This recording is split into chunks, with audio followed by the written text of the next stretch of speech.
सो चलो आज हम चैप्टर करने जा रहे हैं, वो है चैप्टर नंबर 2 पॉलिनॉमियल्स। ओके, काफ़ी अच्छा चैप्टर है। चलिए स्टार्ट करते हैं।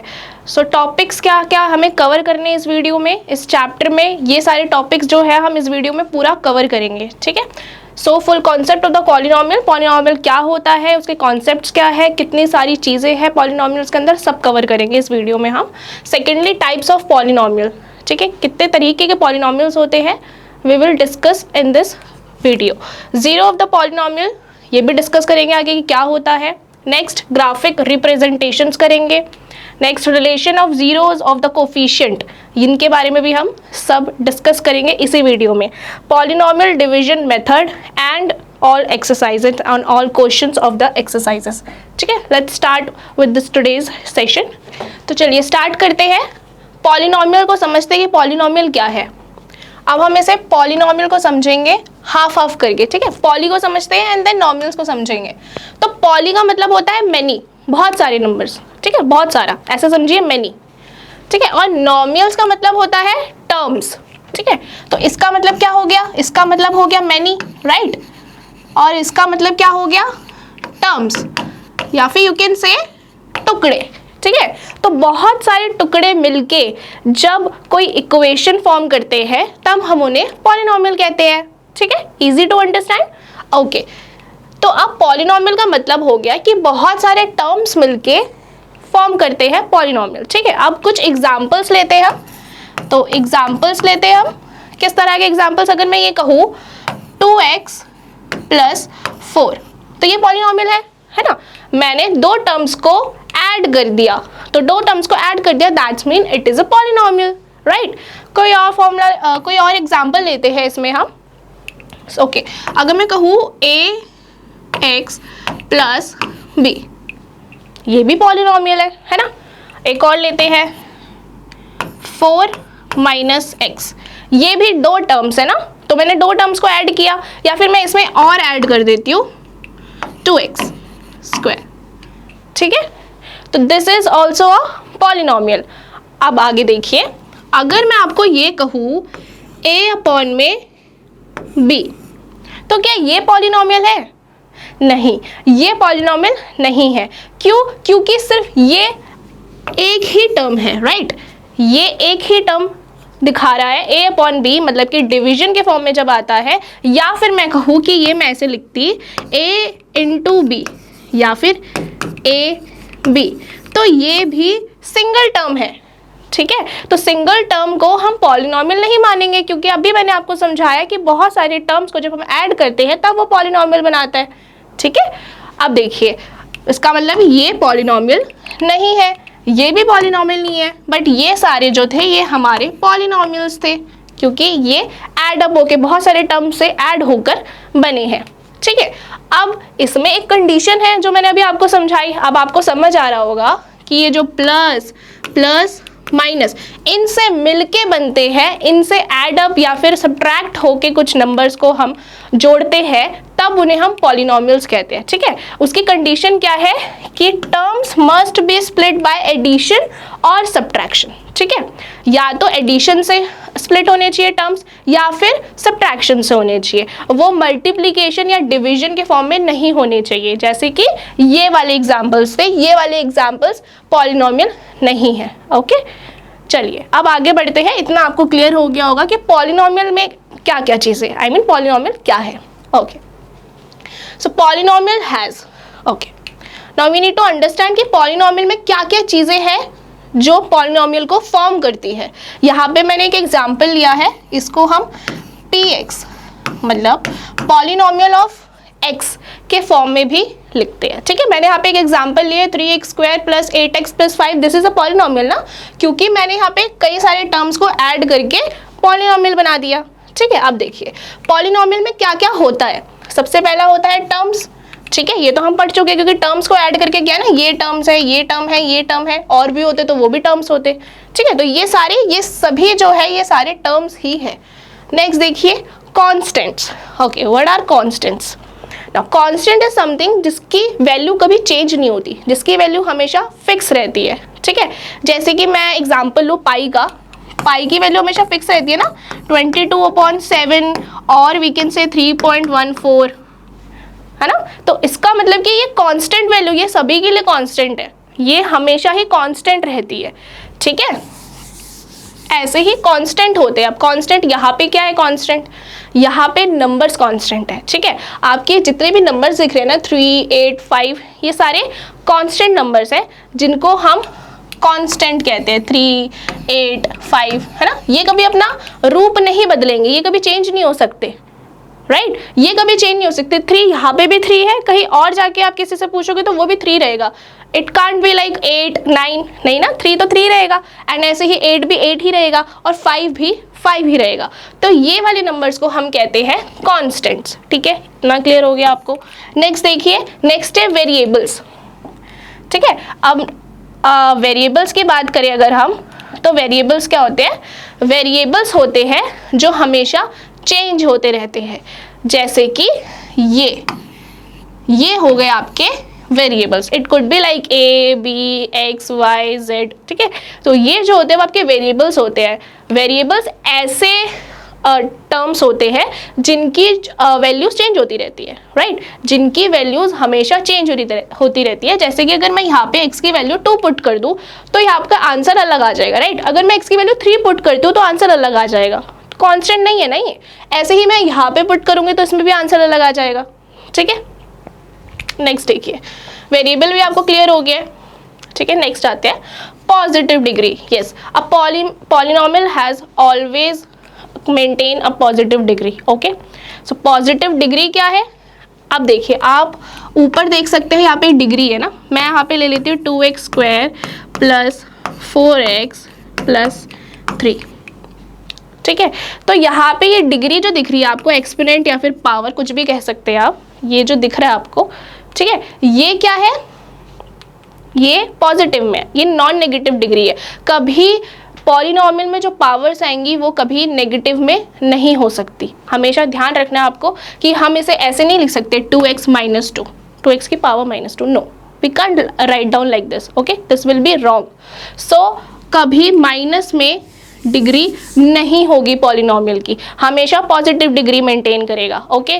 Next, always maintain a standard form, okay. तो पॉलिनोमियल की एक स्टैंडर्ड फॉर्म होती है। अब स्टैंडर्ड फॉर्म क्या होती है वो मैं आपको आगे ही बताऊंगी, बट स्टैंडर्ड फॉर्म जो होती है वो हमेशा या तो इंक्रीजिंग ऑर्डर में होगी या तो डिक्रीजिंग ऑर्डर में होगी। जैसे कि मैंने यहाँ पे वाला एग्जाम्पल लिया, इसको मैं दोबारा लिख के दिखा देती हूँ, 3x² + 8x + 5। सो आपको दिख रहा है ना कि इसमें जो पावर्स है, पहले 2 आया फिर 1 आया, यहाँ पे तो 0 हो गया, है ना। यहाँ पे तो कोई वेरिएबल ही नहीं है, तो वेरिएबल नहीं है तो उसकी पावर नहीं है, तो उसका मतलब कि दैट इज 0। या फिर ये कांस्टेंट है तो कांस्टेंट नहीं है तो कांस्टेंट है, कांस्टेंट की तो पावर जो होती है वो हमेशा 0 होती है, ये तो आपको पता होगा, ठीक है। तो क्या हुआ, ये डिक्रीजिंग ऑर्डर में है ना, मोस्टली हम पॉलिनोमियल में डिक्रीजिंग ऑर्डर में ही लिखते हैं, ठीक है। जो भी स्टैंडर्ड फॉर्म होती है उसको हम मोस्टली डिक्रीजिंग ऑर्डर में ही लिखते हैं। तो आप भी ट्राई करिएगा कि डिक्रीजिंग ऑर्डर में ही आप हमेशा मेंटेन करें इस फॉर्म को, पॉलिनोमियल के फॉर्म को, ठीक है। नेक्स्ट पढ़ते हैं आगे। अब थोड़ा सा रिकॉल कर लेते हैं, ठीक है, जितना हमने करा है उसको एक बार रिवाइज कर लेते हैं, ठीक है। तो हमने पढ़ा कि ये एक, मान लीजिए कि एक स्टैंडर्ड फॉर्म है, this is the standard form of a quadratic polynomial, okay, ठीक है। ये पॉलिनोमियल है ना, इसका फॉर्म है, जैसे कि मैं ऐसे लिख दूं ना 2x² + 3x + 5, है ना, सेम ही बात है ना।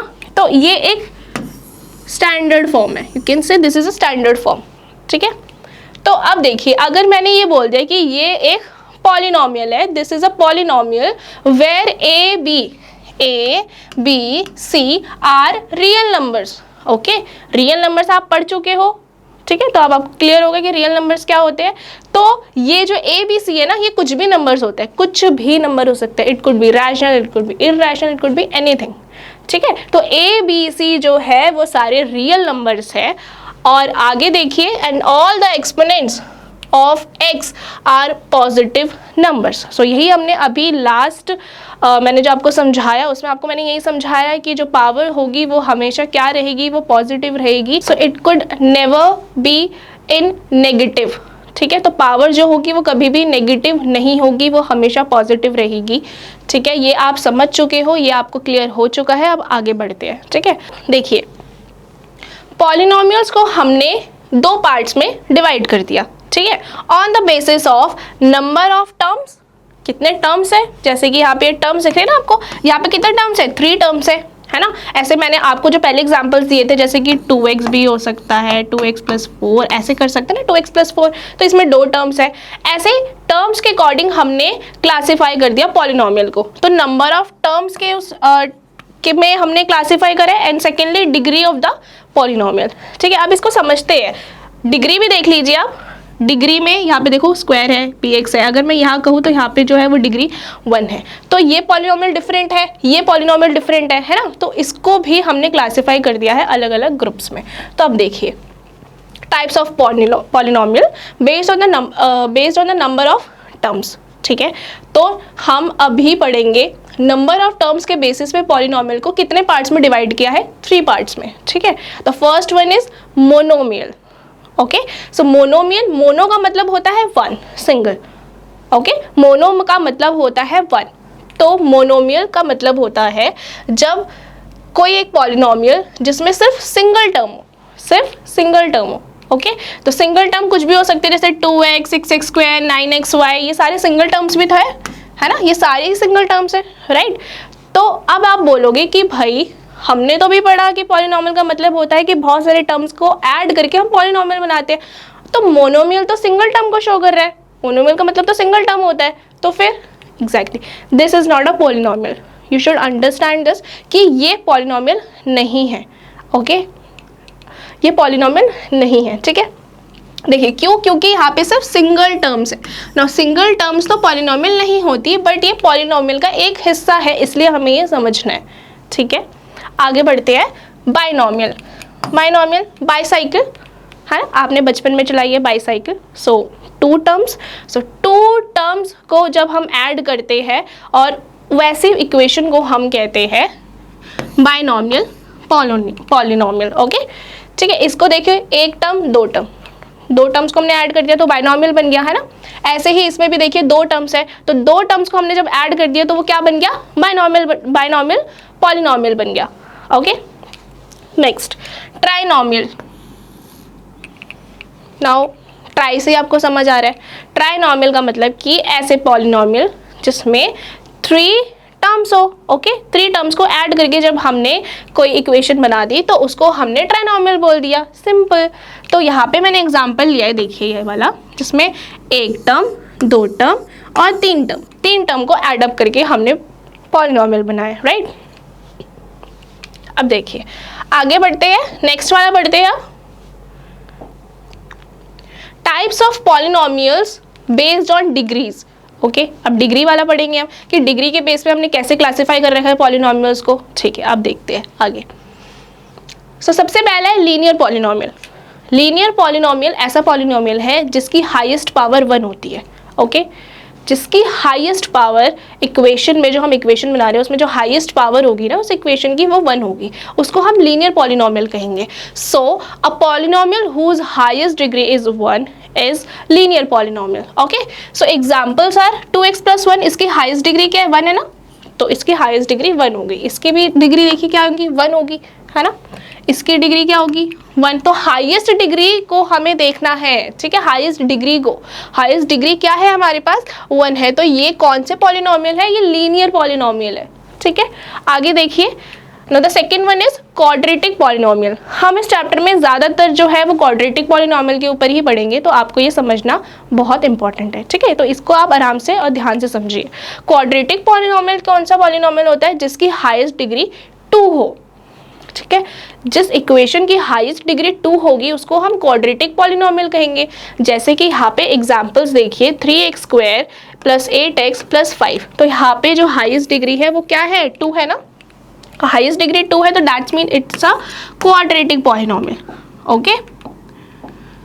सो polynomial of highest degree 2 is called a quadratic polynomial. So जिसकी भी हाईएस्ट डिग्री 2 हो उसको हम क्या कहेंगे, क्वाड्रेटिक पॉलिनोमियल, ठीक है। बहुत इजी है ये तो, आपको ऐसे समझ आ जाना चाहिए कि कितना मतलब इजी कॉन्सेप्ट है ये तो, है ना। चलिए आगे चलते हैं। अब क्यूबिक पॉलिनोमियल क्या होता है। Now cubic polynomial is a polynomial जिसकी हाईएस्ट डिग्री क्या होगी, 3 होगी। ऑब्वियसली क्यूबिक है ना, तो 3 होगी, है ना। ठीक है, तो ऐसे पॉलिनोमियल जिसकी हाईएस्ट डिग्री 3 होती है उसको हम क्यूबिक पॉलिनोमियल कहते हैं। नाउ आप मुझे बता सकते हैं कि क्या एग्जाम्पल्स होंगे इनके, खुद गेस करिए क्या एग्जाम्पल्स होंगे। So we can take examples like 2x cube plus 3x square plus 5x plus 3। ठीक है, यहाँ पे मैंने एक छोटा सा एग्जाम्पल लिया है क्यूबिक पॉलिनोमियल का, जिसमें मैंने आपको ये दिखाने की कोशिश की है जो पावर है हाईएस्ट वो 3 है ना। 3 जो है इसकी हाईएस्ट पावर है, इसका मतलब ये एक क्यूबिक पॉलिनोमियल है।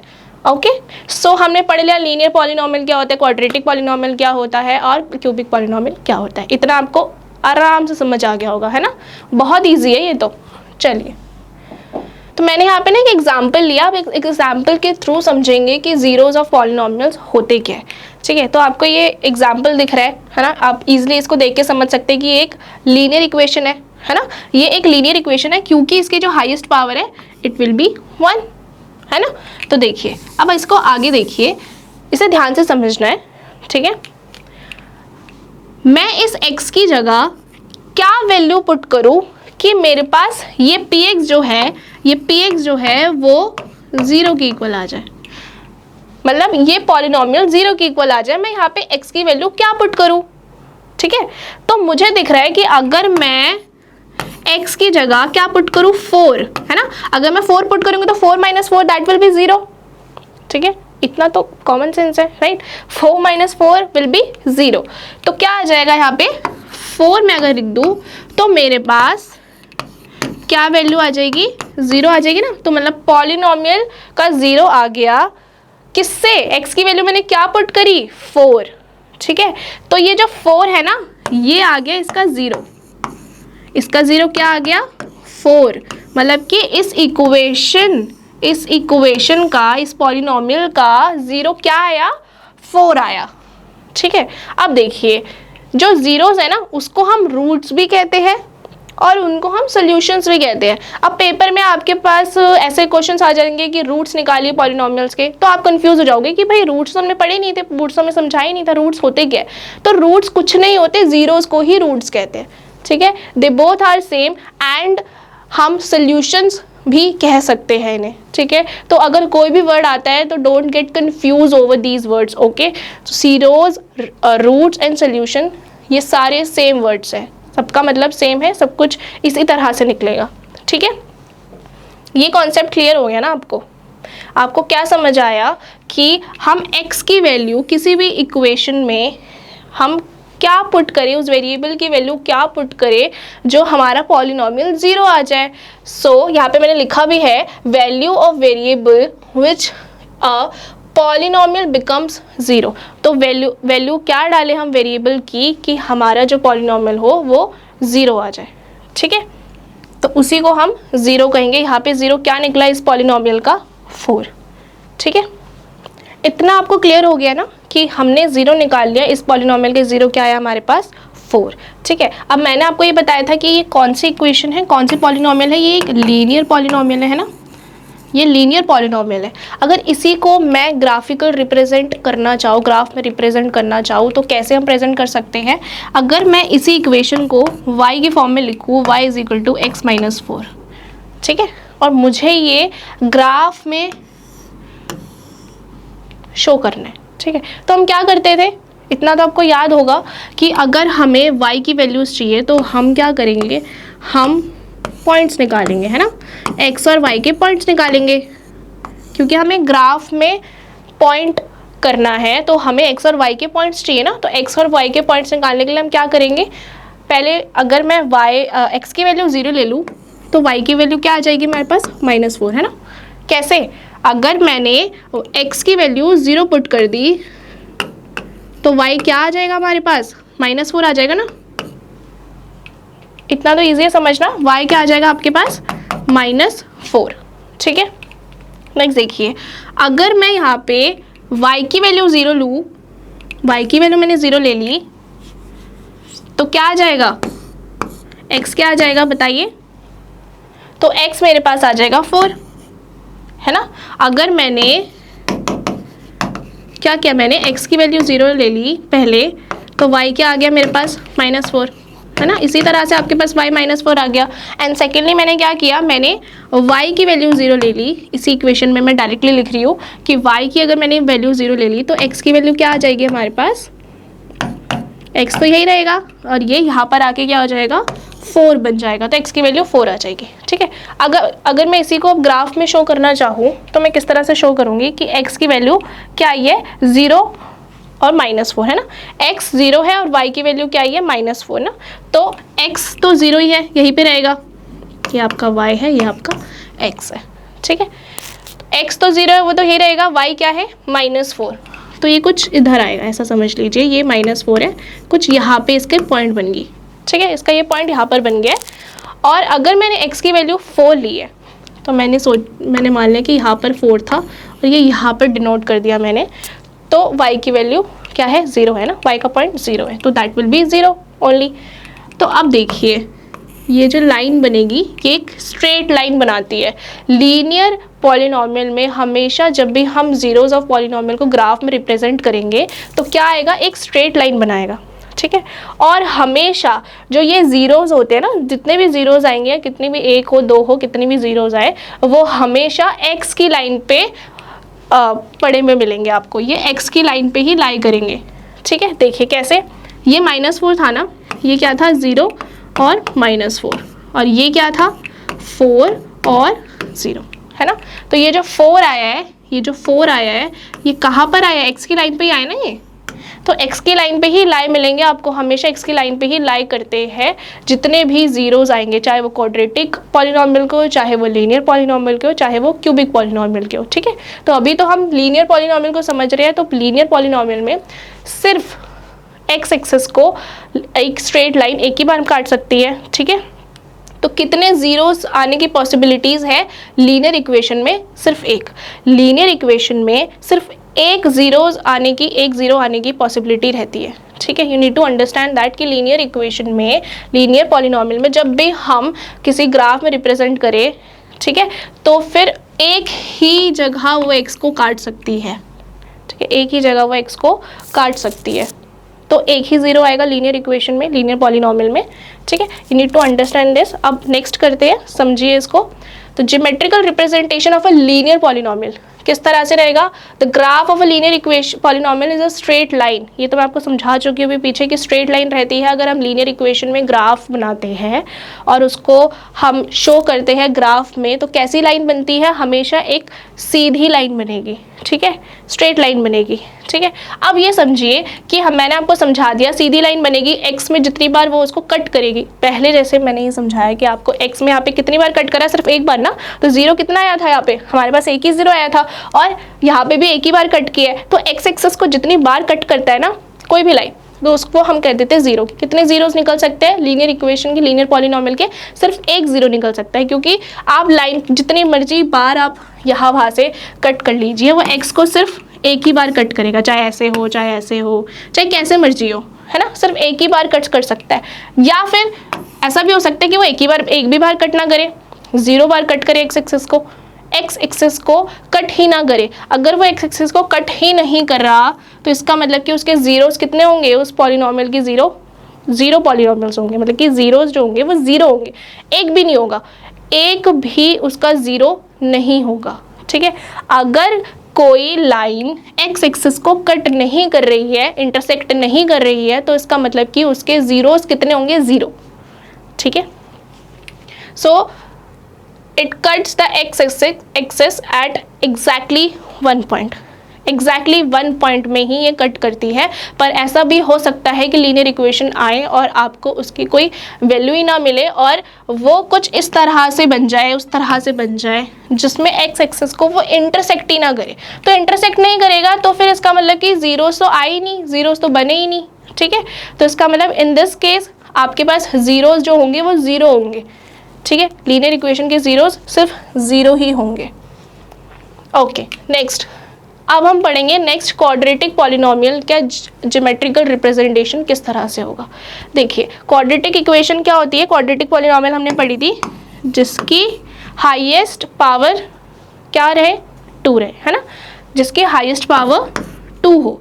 तो कुछ इस तरह से इसकी इक्वेशन बना दी मैंने, ठीक है। तो ये क्वाड्रेटिक पॉलिनोमियल है ना। अब क्वाड्रेटिक पॉलिनोमियल में हाईएस्ट जो पावर है वो 2 है, ठीक है। देखिए अब the graph of a quadratic polynomial is a parabola. अब जिस भी तरह से इसका ग्राफ बनेगा ना, जैसे हमने लीनियर इक्वेशन का पढ़ा, तो लीनियर इक्वेशन में ग्राफ किस तरह से बन रहा था, ग्राफ में जो लाइन बन रही थी वो एक स्ट्रेट लाइन मेंटेन कर रही थी, ठीक है। तो लीनियर इक्वेशन में, लीनियर पॉलिनोमियल में जितनी बाहर भी लाइंस बनेगी वो एक स्ट्रेट लाइन बनाता है। और यहाँ पे क्वाड्रेटिक पॉलिनोमियल में कुछ इस तरह की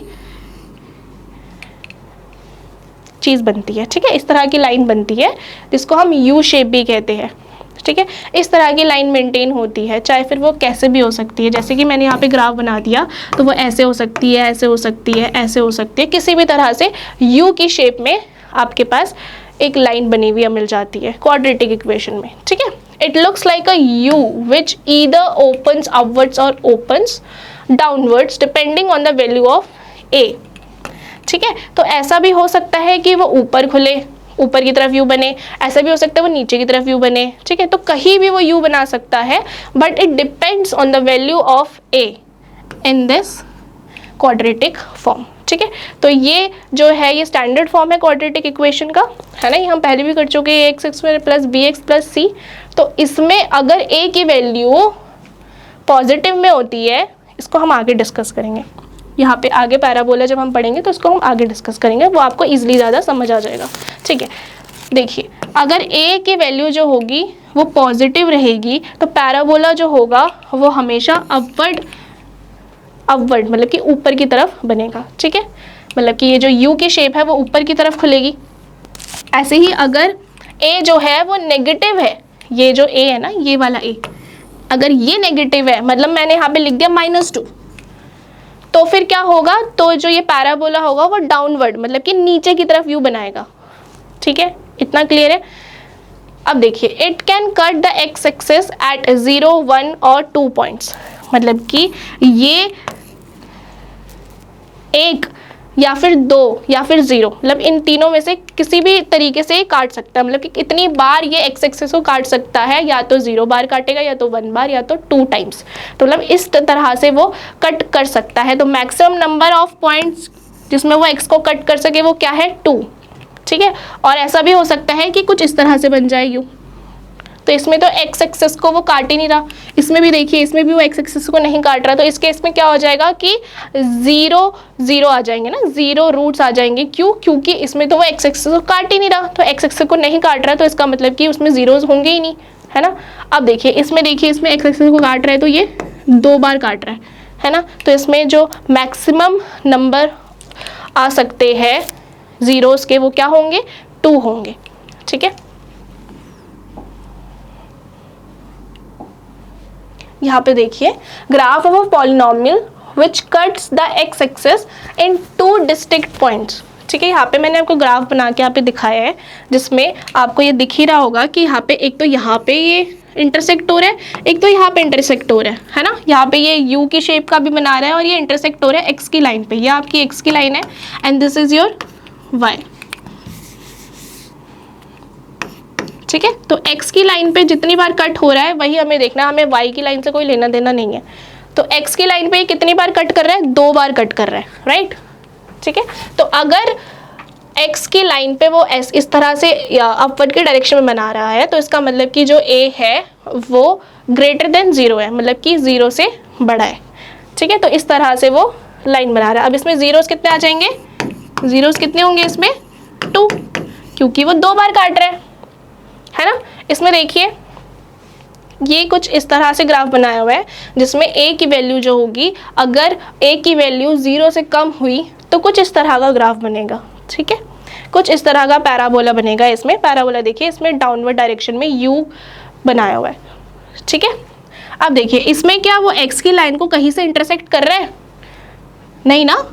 यहाँ पे ये जो पैराबोला है, ये जो लाइन है, ये x एक्सिस को इंटरसेक्ट ही नहीं कर रहा है, तो काट ही नहीं रहा एक्स एक्सिस को, तो इसका मतलब कि इसमें जीरोस कितने होंगे, इसमें जीरोस 0 होंगे, ठीक है, क्योंकि ये एक्स एक्सिस को एक बार भी नहीं काट रहे। यहाँ पे मैंने पैराबोला के कुछ एग्जाम्पल्स लिए हैं, ये आपके एनसीईआरटी बुक के एग्जाम्पल्स हैं, सो इससे भी थोड़ा ऐसे ही गो थ्रू कर लेते हैं, देखते हैं। इसमें देखिए, इसमें यहाँ पे और यहाँ पे, सो कितने जीरोज हो गए, 2, है ना। इसमें रूट्स कितने हैं, सोल्यूशंस कितने आ जाएंगे, 2। इसमें देखिए एक्स एक्सिस को कितनी बार काट रहा है, 1 2, इसमें भी 2। इसमें क्या काट रहा है, एक्स एक्सिस को नहीं काट रहा, तो इसका मतलब कि इसमें जीरोस कितने होंगे, 0। इसमें तो काट ही नहीं रहा, तो जीरोज ही नहीं आएंगे।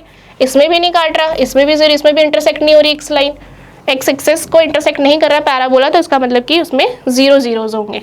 इसमें देखिए, इसमें एक तो यहाँ पर इंटरसेक्ट हो रहा है, एक यहाँ पर हो रहा है, तो दैट्स मीन यहाँ पे भी 2 जीरोज आ सकते हैं, 2 जीरोज होंगे, ठीक है। इसमें देखिए, इसमें सिर्फ एक ही बार काट रहा है, तो इसमें जीरोज कितने होंगे, 1। यही पढ़ा है ना हमने कि या तो 0 जीरोज होंगे, या तो 2 जीरोज होंगे, या तो 1 जीरोज होंगे, है ना। पॉसिबिलिटीज क्या क्या है क्वाड्रेटिक पॉलिनोमियल में जीरोज के आने की, या तो 0, या तो 1, या तो 2, इससे ज़्यादा तो नहीं हो सकता। मैक्सिमम कितने नंबर्स हो सकते हैं जीरोज के, वो 2 हो सकते हैं, ठीक है। अब देखिए, इसमें भी सिर्फ एक ही बार इंटरसेक्ट कर रहा है, दैट्स मीन कि यहाँ पे सिर्फ एक ही जीरोज होंगे, ठीक है। चलिए, क्वाड्रेटिक पॉलिनोमियल भी आपको क्लियर हो गया है। अब समझते हैं geometrical representation of a cubic polynomial. Cubic polynomial कौन सा था, जिसकी हाईएस्ट डिग्री क्या हो, 3 हो, ठीक है, जिसकी हाईएस्ट डिग्री 3 हो। कुछ इस तरह का हमने पहले भी पढ़ा है, यहाँ पे मैं आपके लिए एग्जांपल लिख देती हूँ, ठीक है। कुछ इस तरह की जिसकी हाईएस्ट डिग्री 3 हो, हाईएस्ट डिग्री 3 है ना, तो ये क्यूबिक पॉलिनोमियल है। अब अगर हम इसको सॉल्व करेंगे, तो इसको सॉल्व करने पे हमारा ग्राफ कुछ इस तरह का दिखेगा, ठीक है। जब हम इस पॉलिनोमियल को सॉल्व करेंगे तो हमारा ग्राफ इस तरह का बनेगा कि वो एक्स एक्सिस को 3 बार कट कर सकती है, मैक्सिमम 3 टाइम्स वो एक्स एक्सिस को कट कर सकती है, ठीक है। अब देखिए, इसमें देखिए, इस ग्राफ में कितनी बार कट कर रही है वो एक्स एक्सिस को, एक तो यहाँ पे और एक यहाँ पे, है ना। तो यहाँ पे 2 टाइम्स कट कर रही है एक्स एक्सिस को, इसका मतलब कि 2 टाइम्स कर रही है, तो मतलब नंबर ऑफ जीरोस कितने हो जाएंगे, 2। So the number of zeros यहाँ पे इस वाले इक्वेशन के लिए, इस वाले ग्राफ के लिए कितने हो जाएंगे नंबर ऑफ जीरोस, 2। यहाँ पे देखिए कितनी बार कट कर रहा है, यहाँ पे एक्स एक्सिस को सिर्फ एक बार कट कर रहा है, ठीक है। तो यहाँ पर कितने हो जाएंगे नंबर ऑफ जीरोस, 1, ओनली 1। यहाँ पे देखिए 1 2, यहाँ पे कितनी बार कट कर रहा है, आप सिर्फ 3 बार, ठीक है। तो यहाँ पे जो आपका बेसिकली जो यहाँ पे लाइन बनती है क्यूबिक पॉलिनोमियल में, वहाँ यहाँ पे कुछ इस तरह से बनती है, ठीक है। यहाँ पे 3 बार भी कट कर सकता है ये, इसका मैक्सिमम नंबर ऑफ जीरोज आने की पॉसिबिलिटी कितनी है, 3 है, क्योंकि इसकी मैक्सिमम पावर 3 है। ये ध्यान रखना, जिसकी जितनी मैक्सिमम पावर होती है ना, उतनी ही जीरोज आने की पॉसिबिलिटी होती है। जैसे कि हमने लीनियर इक्वेशन में देखा, तो उसमें कितना था पावर, उसकी जो हाईएस्ट पावर होती है वो 1 होती है, तो उसमें हाईएस्ट नंबर ऑफ जीरोज आने की पॉसिबिलिटीज़ भी 1 ही होती है, ठीक है। या तो 0 आएगी या तो 1 आएगी लीनियर पॉलिनोमियल में। सेकेंडली हमने क्वाड्रेटिक पॉलिनोमियल किया, क्वाड्रेटिक पॉलिनोमियल की हाईएस्ट डिग्री कितनी होती है, 2। उसमें भी हमने यही देखा कि वहाँ पे पॉसिबिलिटीज़ आने की क्या है, कितनी पॉसिबिलिटीज़ है कि 0, मतलब कि क्या क्या नंबर्स आ सकते हैं, कितने ज़ीरोज़ आ सकते हैं, 3 ज़ीरोज़ आ सकते हैं, या तो 0 आएगा, या तो 1 आएगा, या तो 2 ज़ीरोज़ आ सकते हैं, राइट। तो ऐसे ही क्वाड्रेटिक पॉलिनोमियल की जो हाईएस्ट डिग्री होती है वो 2 होती है, तो इसलिए हाईएस्ट नंबर ऑफ ज़ीरोज़ आने की पॉसिबिलिटी सिर्फ 2 ही है। ऐसे ही क्यूबिक पॉलिनोमियल में भी हाईएस्ट डिग्री क्या है, 3 है, तो इसमें हाईएस्ट नंबर ऑफ जीरोस आने की पॉसिबिलिटीज़ 3 है, ठीक है। तो हाईएस्ट नंबर ऑफ जीरोस क्या आ सकते हैं, 3 आ सकते हैं। 3 भी आ सकता है, 2 भी आ सकता है, 1 भी आ सकता है, और 0 भी आ सकता है। ऐसा भी तो हो सकता है कि कुछ इस तरह से बन जाए, यहाँ पे बन जाए, है ना। हमें तो नहीं पता ना कि और कैसे बन सकते हैं, क्या पता कुछ इस तरह से बन जाए। ये तो एक्स एक्सिस को कट ही नहीं कर रहा, एक्स एक्सिस को नहीं कट कर रहा, तो इसका मतलब कि इसमें 0 जीरोज होंगे, नंबर ऑफ जीरोस कितने होंगे, सिर्फ 0, ठीक है। अब देखिए geometrical meaning of zeros of a polynomial को मैंने यहाँ पे समेट के लिखा है। हमने तीनों को जो अलग अलग करके करा था, अब इसको हम एक बार रिविजन कर लेंगे सबको एक साथ। तो graphically zeros of a polynomial are the points where its graph cuts the X axis. यही पढ़ा हमने कि हमें एक्स एक्सिस के ऊपर जितनी बार इंटरसेक्ट कर रही है ये लाइंस, चाहे वो लीनियर पॉलिनोमियल की हो, चाहे वो क्वाड्रेटिक पॉलिनोमियल की हो, चाहे वो क्यूबिक पॉलिनोमियल की हो, वो डिपेंड करता है कि कितनी बार एक्स एक्सिस को वो इंटरसेक्ट कर रही है। तो लीनियर इक्वेशन में कितनी बार कर रही थी, या तो वन, या तो जीरोस ऑफ पॉलिनोमियल वन आ सकता है, मतलब कि या तो एक बार इंटरसेक्ट कर सकती है, इसके ज़्यादा बार तो नहीं कर सकती ना। आप खुद करके देख सकते हो। आप एक लाइन लो, ग्राफ पेपर में बनाते जाओ, कितनी बार बनाओगे, क्या एक स्ट्रेट लाइन एक्स एक्सिस को 2 बार कट कर सकती है या 3 बार कट कर सकती है? नॉट पॉसिबल, है ना। तो एक्स एक्सिस को लीनियर पॉलिनोमियल सिर्फ एक ही बार कट सकते हैं, या तो 0 टाइम्स। हमने ये भी देख लिया कि 0 की क्या पॉसिबिलिटीज़ है, जैसे कि लाइन को जिस तरह से बन जाए, इस तरह से बन जाए, है ना। तो 0 टाइम्स भी ये जीरो ऑफ पॉलिनोमियल मतलब 0 भी आ सकता है। सेकेंडली देखिए, ये है क्वाड्रेटिक पॉलिनोमियल, क्या जो हम पढ़ चुके हैं, जिसकी हाईएस्ट डिग्री क्या है, 2 है। तो हाईएस्ट डिग्री 2 का मतलब कि हाईएस्ट डिग्री अगर 2 है तो इसका मतलब कि इसमें नंबर ऑफ जीरोज़ कितने बन सकते हैं, 2 बन सकते हैं ना, 2। तो यहाँ पे ये 2 बन सकते हैं, 2 यहाँ पे गिवन है, ठीक है। इसके अलावा एक भी बन सकता है इसमें, मतलब कि x को एक बार भी इंटरसेक्ट कर सकता है ना। इसकी पॉसिबिलिटी भी हमने देखी है। कुछ इस तरह से अगर पैराबोला बन जाए तो इसका मतलब कि वो सिर्फ एक बार इंटरसेक्ट करेगा एक्स एक्सिस को, ठीक है। ऐसे ही 0 भी हो सकती है ना। अगर कुछ इस तरह से पैराबोला बन जाए तो इसका मतलब कि ये एक्स एक्सिस को एक भी बार कट नहीं कर रहा, तो एक भी बार कट नहीं कर रहा, इसका क्या मतलब हुआ कि इसके नंबर ऑफ जीरोस 0 हो गए, ठीक है। ऐसे ही क्यूबिक पॉलिनोमियल में आने आपको समझाया है कि इस तरह से इसकी लाइन ड्रॉ होती है ग्राफ पे, तो इसमें मैक्सिमम नंबर ऑफ जीरोस आने के चांसेस क्या है, 3 है, ठीक है, 1, 2 एंड 3, ठीक है। तो मैक्सिमम नंबर ऑफ जीरोस कितने आ सकते हैं, 3। इसके अलावा 2 भी आ सकते हैं, है ना। अभी हमने पीछे ही करा क्यूबिक पॉलिनोमियल की एग्जांपल्स, 1 भी आ सकता है या फिर 0 भी आ सकता है, ठीक है। तो ये पॉसिबिलिटीज़ है जो हो सकती है एक लीनियर पॉलिनोमियल के लिए, एक क्वाड्रेटिक पॉलिनोमियल के लिए और एक क्यूबिक पॉलिनोमियल के लिए, ठीक है। तो यहाँ पे देखिए लीनियर इक्वेशन में क्या 1 0 आ सकता है, ठीक है। इसमें कितने आ सकते हैं, 2 जीरोस आ सकते हैं, ठीक है। मतलब कि क्वाड्रेटिक पॉलिनोमियल के लिए कितने जीरोस आ सकते हैं, 2 जीरोस आ सकते हैं मैक्सिमम। और ऐसे ही क्यूबिक पॉलिनोमियल के लिए कितने जीरोस आ सकते हैं, 3 जीरोस आ सकते हैं, ठीक है। और यहाँ पे बताया हुआ है कि जो ये A है, ये जो A और B है, या फिर जो ABC है, ये सारे पॉइंट्स को रिप्रेजेंट कर रहे हैं जितनी बार वो एक्स एक्सिस को इंटरसेक्ट कर रहे हैं, ठीक है। अब देखिए नंबर ऑफ जीरोस क्या है, in general polynomial of degree n has at most n zeros. अभी हमने यही डिस्कस किया था कि जिसकी जितनी ज़्यादा पावर होगी, जिसकी हाईएस्ट पावर जितनी होगी, उतने ही बार वो एक्स एक्सिस को कट कर सकता है। जैसे कि लीनियर इक्वेशन की हाईएस्ट डिग्री कितनी है, 1, तो एक्स एक्सिस को वो स्ट्रेट लाइन सिर्फ एक ही बार कट कर सकती है ना। उसकी हाईएस्ट चांसेस क्या है आने के, सिर्फ एक ही है, मतलब एक्स एक्सिस को सिर्फ एक ही बार कट कर सकती है। ऐसे ही a linear polynomial has 1 0 and a quadratic polynomial has at most 2 0, ठीक है। ये सब हम कर चुके हैं। And a cubic polynomial has at most 3 zeros, ठीक है। ये हम कर चुके हैं, इसको अभी समझाने की आपको इतनी नीड नहीं है, हम सब कुछ कर चुके हैं। अब हम इतना कर चुके हैं कि हम एक्सरसाइज 2.1 बहुत ईजिली कर सकते हैं। बस 2 मिनट लगेंगे, सिर्फ एक क्वेश्चन है और इसको बहुत ईजिली हम जल्दी करते हैं, ठीक है। The graphs of y is equal to px are given in the figure this below. For some polynomial px, find the number of zeros of px in each case. Now you need to find out the number of zeros in each cases, ठीक है। Number of zeros निकालना बहुत easy. Number of zeros कैसे निकालेंगे, हम सिर्फ देखेंगे कि x की एक्सेस को कितनी बार कौन सी लाइन काट रही है, बस ये तो देखना है हमें, और तो कुछ नहीं देखना, बहुत ईजी है। तो चलिए देखते हैं इसमें नंबर ऑफ जीरोस कितने आएंगे, बताइए। क्या इसमें एक्स एक्सेस को कोई लाइन कट कर रही है, हमें दिख रहा है कोई इंटरसेक्ट होता हुआ, नहीं दिख रहा ना। तो नहीं दिख रहा तो इसका मतलब कि नंबर ऑफ जीरोस क्या हो जाएंगे, 0, ठीक है। तो बहुत ईजी है। ऐसे ही इसमें देखिए एक्स एक्सेस को कितनी बार कट कर रहा है, सिर्फ एक बार, दिख रहा है क्या आपको कहीं और? मुझे तो नहीं दिख रहा, तो मुझे तो एक ही दिख रहा है, तो उसका मतलब कि नंबर ऑफ जीरोस क्या होंगे? सिर्फ एक। ठीक है, इसमें देखिए नंबर ऑफ जीरोस कितने हो सकते हैं? एक यहाँ पे कर रहे हैं, एक यहाँ पे कर रहे हैं और एक यहाँ पे कर रहे हैं, तो इसका मतलब कि 3 हो सकते हैं। नंबर ऑफ जीरोस क्या है? 3। नंबर ऑफ जीरोस कितने होंगे? क्योंकि एक्स एक्सिस को 3 बार इंटरसेक्ट कर रही है ये लाइन, तो उसका मतलब कि 3 हो गए। नेक्स्ट देखिए इसमें कितने होंगे? 2। Number of zeros 2।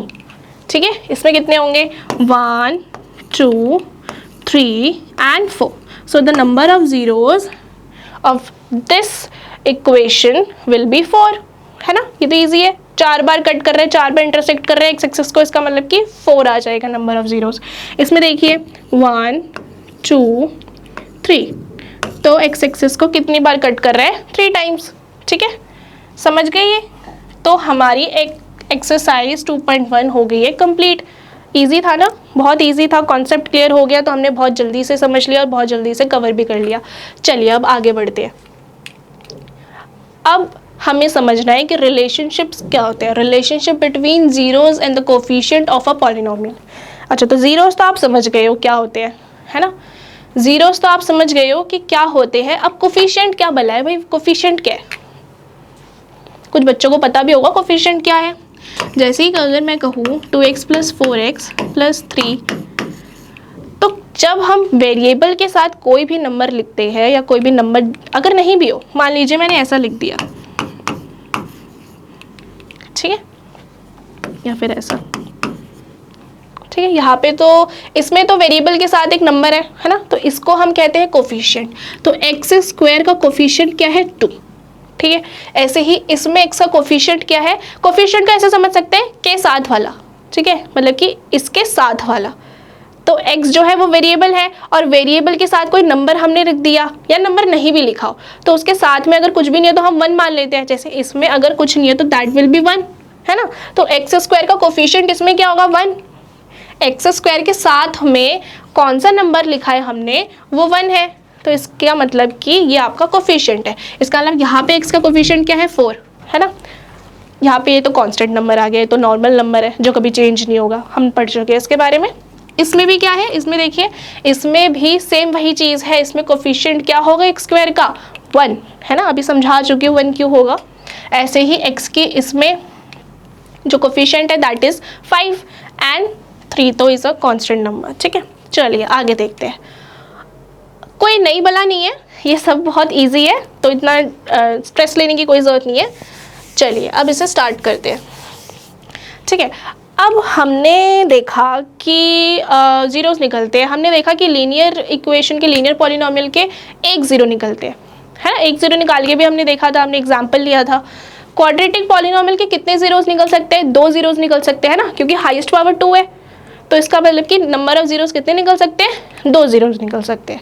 ठीक है, अब कुछ नया नहीं है इसमें, ये समझिए कि मैंने उन 2 जीरोस को, मतलब कि एक क्वाड्रेटिक पॉलिनोमियल है, क्वाड्रेटिक पॉलिनोमियल के तो जीरोस निकले हैं ना, कुछ भी हो सकता है वो, वी डोंट नो कि क्या है, कुछ भी है। ठीक है, 2 जीरोस निकल रहे हैं, एक क्वाड्रेटिक पॉलिनोमियल दी हुई है और उसके हमने 2 जीरोस निकाले और उन 2 जीरोस को हमने एक को कह दिया कि एक अल्फा है और दूसरा बीटा है।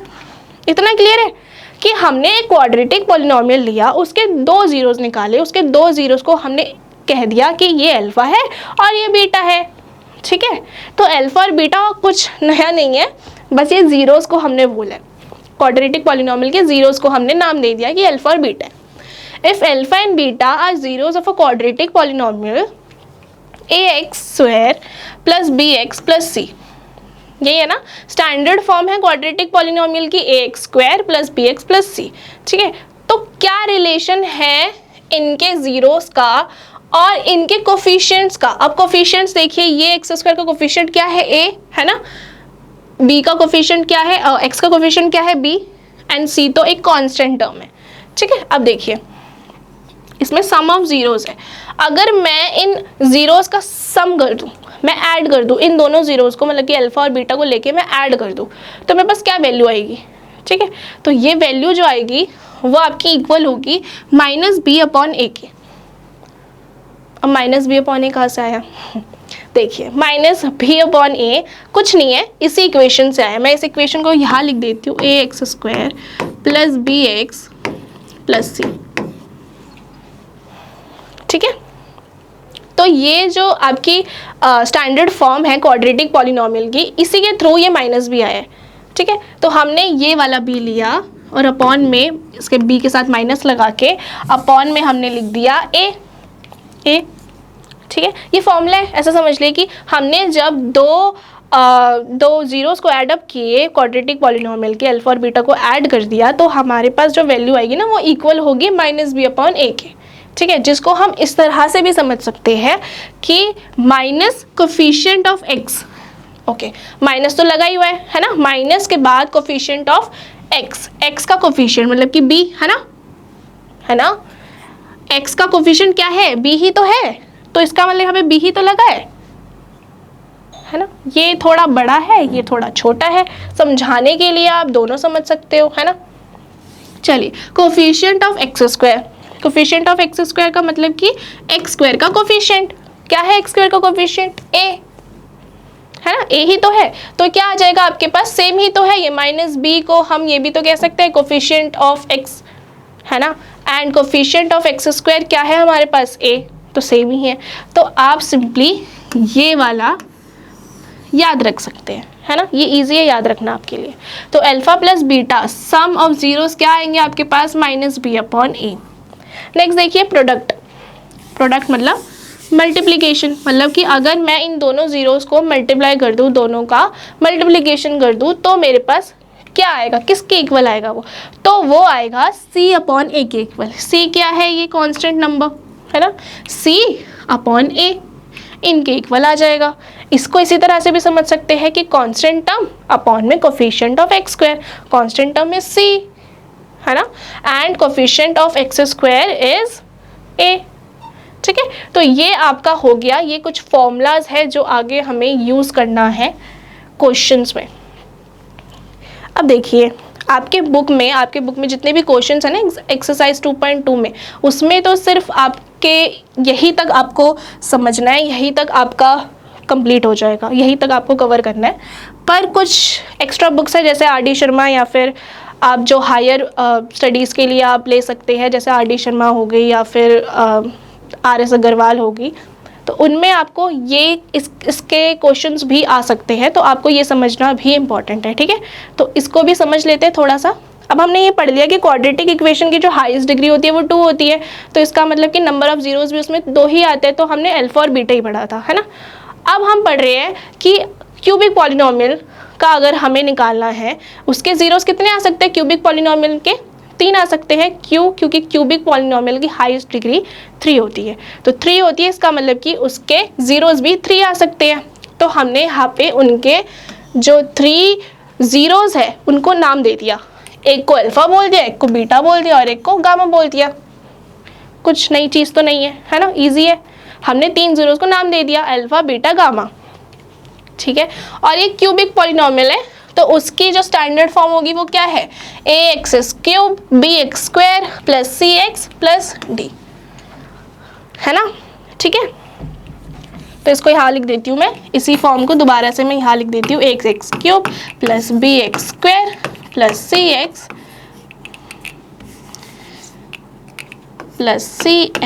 Plus D.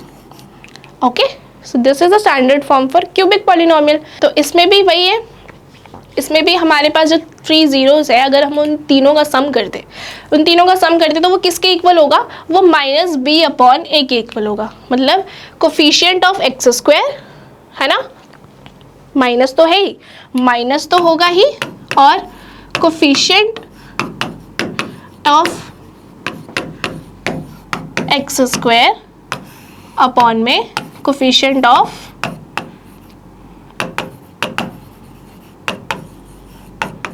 एक्स क्यूब, है ना, यही होगा। तो आप इसको ऐसे याद रख सकते हैं कि alpha plus beta plus gamma will be equal to minus b upon a. ठीक है, अगर आपके पेपर में कुछ इस तरह के क्वेश्चंस आ जाए क्यूबिक पॉलिनोमियल से रिलेटेड, तो आप इस फॉर्मूले का यूज़ करके ईजिली आंसर निकाल सकते हैं। ठीक है, आगे देखिए, अगर मैं कहूँ इन तीनों को कुछ इस तरह से सम कर दिया, alpha beta plus gamma beta और प्लस अल्फ़ा गामा, ठीक है, तो इनका सम क्या होगा? इनका सम इक्वल होगा सी अपॉन ए के, कांस्टेंट टर्म अपॉन में कोफिशिएंट ऑफ एक्स क्यूब, ठीक है, ये समझ गए ना? यहाँ पे मैं ऐसे भी लिख देती हूँ, constant term, sorry this will be not the constant term, coefficient of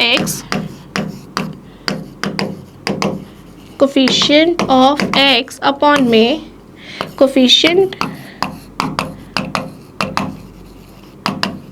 of x square, x cube, okay. So इसमें भी क्या है, कोफिशिएंट ऑफ एक्स जो है वो सी है, देखिए कोफिशिएंट ऑफ एक्स जो है वो सी है और कोफिशिएंट ऑफ एक्स क्यूब क्या है, ए है, तो इसका मतलब कि ये सी अपॉन ए के इक्वल हो जाएगा, ठीक है। उसके बाद देखिए, अगर मैं इन तीनों को प्रोडक्ट कर दूं, इन तीनों को मल्टीप्लाई कर दूं, अल्फा बीटा और गामा को मल्टीप्लाई कर दूं, तो मेरे पास ये किसके इक्वल आएगा, ये आएगा आपके माइनस टी अपॉन ए। ये जो दोनों चीज़ें थी ना, they are same as like before, right. हमने जो पहले वाले करे थे उससे तो सेम थे, ये पहले भी सम हमने किया था तब भी वो माइनस बी अपॉन ए के इक्वल था। देन हमने जो प्रोडक्ट किया था, प्रोडक्ट जो था वो सी अपॉन ए के इक्वल था, लेकिन यहाँ पर ये सम ही है, ये सब सम ही है, सम को हमने इसके इक्वल रख दिया, ठीक है। बट इसमें जो प्रोडक्ट आया ना, दैट इज डिफरेंट। तो प्रोडक्ट क्या आया है, माइनस डी अपॉन ए, तो मैं ये कह सकती हूँ minus constant term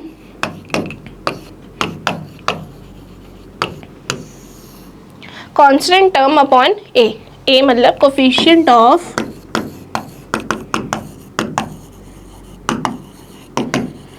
x cube, ठीक है। तो कोफिशिएंट ऑफ एक्स क्यूब आ गया आपके पास, ये आपका बन गया फॉर्मूला, ठीक है। तो अगर आपके पेपर में कुछ क्यूबिक पॉलिनोमियल के से रिलेटेड आपके कुछ क्वेश्चंस आते हैं तो आप घबराना नहीं है, आपको ये फॉर्मूलेज यूज़ करने हैं और डायरेक्टली आप आंसर्स निकाल सकते हैं। तो चलिए अब करते हैं हमारा एक्सरसाइज स्टार्ट, क्योंकि हम जितना पढ़ चुके हैं उतना सफिशिएंट है इसको समझने के लिए और आगे करने के लिए, ठीक है।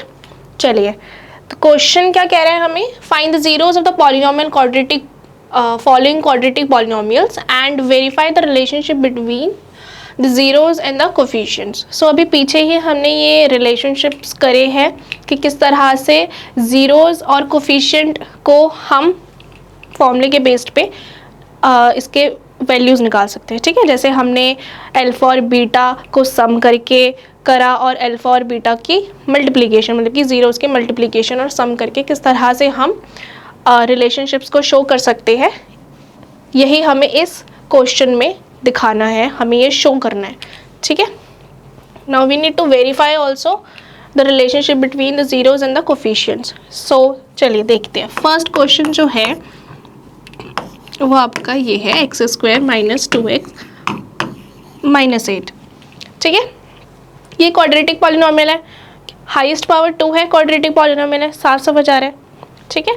चलिए अब इसको हमें सबसे पहले तो हमें इसके ज़ीरोज़ निकालने पड़ेंगे। ज़ीरोज़ कितने निकलेंगे, इसके ज़ीरोज़ 2 निकलेंगे, है ना, क्वाड्रेटिक पॉलिनोमियल के 2 ज़ीरोज़ निकलेंगे, ठीक है। चलिए अब इसके ज़ीरोज़ निकालना कैसे है, आपने अगर अपने प्रीवियस क्लासेस में मिडिल टर्म स्प्लिट करा है तो आपको याद होगा कि हम किस तरह से इसके ज़ीरोज़ निकाल सकते हैं, इसके रूट्स निकाल सकते हैं, ठीक है। चलिए देखिए, अगर आपको याद नहीं हुई है तो अभी तो हमें करना ही है, तो चलिए समझते हैं कि मिडिल टर्म स्प्लिट कैसे करना है। सबसे पहले तो हमें ये जो बाहर वाले नंबर्स है ना, बाहर वाले जो नंबर्स हैं, बाहर वाले नंबर्स का मतलब कि सिर्फ नंबर्स का, नॉट द वेरिएबल्स, ठीक है। नंबर्स मतलब कि यहाँ पे तो कुछ नहीं है, तो इसका मतलब कि यहाँ पे 1 होगा, है ना, यहाँ पे 1 होगा। x का जो कोफिशिएंट होगा वो क्या है, x का कोफिशिएंट है 1, है ना। तो हमें ये बाहर वाले नंबर मतलब कि 8 और 1 का मल्टीप्लाई कर देना, तो मल्टीप्लाई करके हमारे पास क्या आएगा 8, इतना क्लियर है। बाहर वाले नंबर का मल्टीप्लिकेशन करना है, मल्टीप्लाई करके हमारे पास 8 आ गया।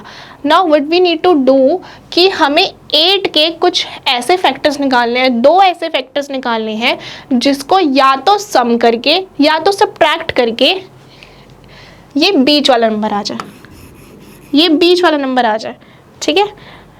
हमें 8 के दो ऐसे फैक्टर्स निकालने हैं जिनको मल्टीप्लाई करके तो 8 ही है, लेकिन जब हम उन दो नंबर्स को प्लस या माइनस करें तब ये बीच वाला नंबर है। ठीक है, देखिए 8 के फैक्टर्स क्या क्या हो सकते हैं, या 1 और 8 हो सकता है ना। ठीक है, 1 और 8 हो सकता है, फैक्टर्स ये ना दो। अब देखिए क्या 8 और 1 को ऐड या सब्ट्रैक्ट करके ये बीच वाला नंबर आ रहा है, नहीं आ रहा ना। तो चलिए अब आगे देखते हैं और फैक्टर्स क्या हो सकते हैं। मैं ये सोच सकती हूँ ना कि 4 और 2 भी तो फैक्टर है। 4 2 जा मल्टीप्लाई करके 4 2 जा तो 8 ही आता है ना। 4 2 जा 8 आया। अब क्या मैं ये देखती हूँ कि क्या इनको मैं प्लस या माइनस करके -2 आता है मेरे पास, तो हम देख रहे हैं कि हाँ आता है। अगर मैं -4 और +2 कर दूँ तो मेरे पास आ जाएगा ना -2, माइनस का साइन बड़ा है तो -2 आ गया ना सेम। तो मैं ये -2x को, ये जो -2x यहाँ लिखा है, ये वाले -2x को मैंने यहाँ लिखा है, अगर मैं इसको इस तरह से लिख दूँ, अगर मैं इसको इस तरह से लिख दूँ -4x + 2x, तो क्या कुछ प्रॉब्लम है? नहीं ना, क्योंकि मैं जब इसको सॉल्व करूंगी -4x + 2x तो क्या आएगा आपके पास -2x ही तो आएगा। तो मैंने सिर्फ इसको स्प्लिट ही तो किया है, मैंने इस -2x को सिर्फ स्प्लिट ही किया है। यही है मिडिल टर्म स्प्लिट, हमने इस मिडिल टर्म को स्प्लिट कर दिया। ठीक है, चलिए अब इसको करते हैं आगे। यहाँ पे मैं ये 1 हटा देती हूँ। तो आपको लिखना कैसे, x² तो x² ही रहेगा। हमने करा है कि सिर्फ इस नंबर को, मिडिल टर्म को स्प्लिट करा है। स्प्लिट करके मेरे पास दो नंबर्स आए, कौन से, 4x -4x + 2x। ठीक है, तो हम इसी को ही लिखेंगे अब, -4x + 2x। इस -2x की जगह, इस -2x की जगह मैंने ये लिख दिया, क्योंकि मैंने इसको ही तो स्प्लिट करके ये बनाया है ना।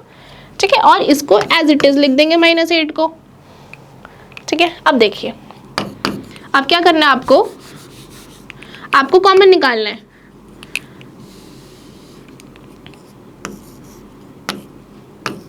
आपको कॉमन निकालना है, आपको इन दोनों में से कॉमन निकालना है और इन दोनों में से कॉमन निकालना है।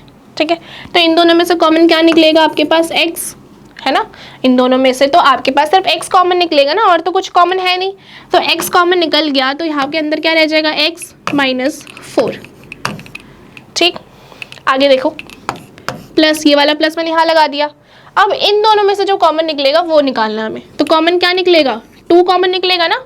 इन दोनों में से तो 2 ही कॉमन निकल सकता है, और तो कुछ नहीं है कॉमन निकालने वाला इसमें से, x तो है नहीं इसमें, तो 2 ही कॉमन निकलेगा। अब देखिए इसमें जब कॉमन निकालेंगे हम अंदर से, तो यहाँ पे तो सिर्फ x रह जाएगा, ये माइनस था, ये माइनस, एंड ये क्या आ जाएगा, 2 4 = 8।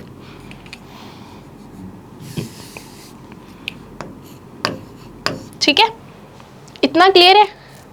ध्यान रखिएगा कि जब आप ये सॉल्व कर रहे हो और आपके जो ब्रैकेट्स आए ना दो, इनके अंदर जो नंबर्स आए हैं, जो वैल्यूज़ आई है x - 4 x - 4, अगर ये सेम है तो इसका मतलब कि आपका आंसर सही है, और अगर ये सेम नहीं आया तो उसका मतलब कि कुछ गड़बड़ किया आपने। फिर तो आपको फिर रीचेक करना पड़ेगा कि आपने क्या गड़बड़ कर दी ऊपर, चाहे फिर वो यहाँ पे प्लस क्यों ना आ जाता। अगर ये x - 4 होता, ये x + 4 होता तो भी आपका गलत हो जाता। बिल्कुल एज इट इज़ सेम आने चाहिए, ये दोनों ब्रैकेट्स के अंदर जो नंबर्स हैं वो हमेशा सेम आने चाहिए। ठीक है, अब इसमें क्या करना है आपको, एक बार तो ये जो दो ब्रैकेट्स है उसमें से एक ब्रैकेट यहाँ लिख दीजिए, दो है ना इसमें से, दोनों में से एक को नीचे लिख दीजिए, और जो बाकी जो बाहर बाहर बच गए ना, बाहर कौन कौन से बच गए हैं, एक तो ये वाला x और ये वाला 2, तो x + 2। अब आपके पास ये यहाँ पे दो नंबर्स आ गए हैं जिनसे आपको अब ज़ीरोज़ निकालने हैं। तो ज़ीरोज़ कैसे निकालें हम ज़ीरोज़ को, हम इस पॉलिनॉमियल के ज़ीरोज़ को कैसे निकाल सकते हैं।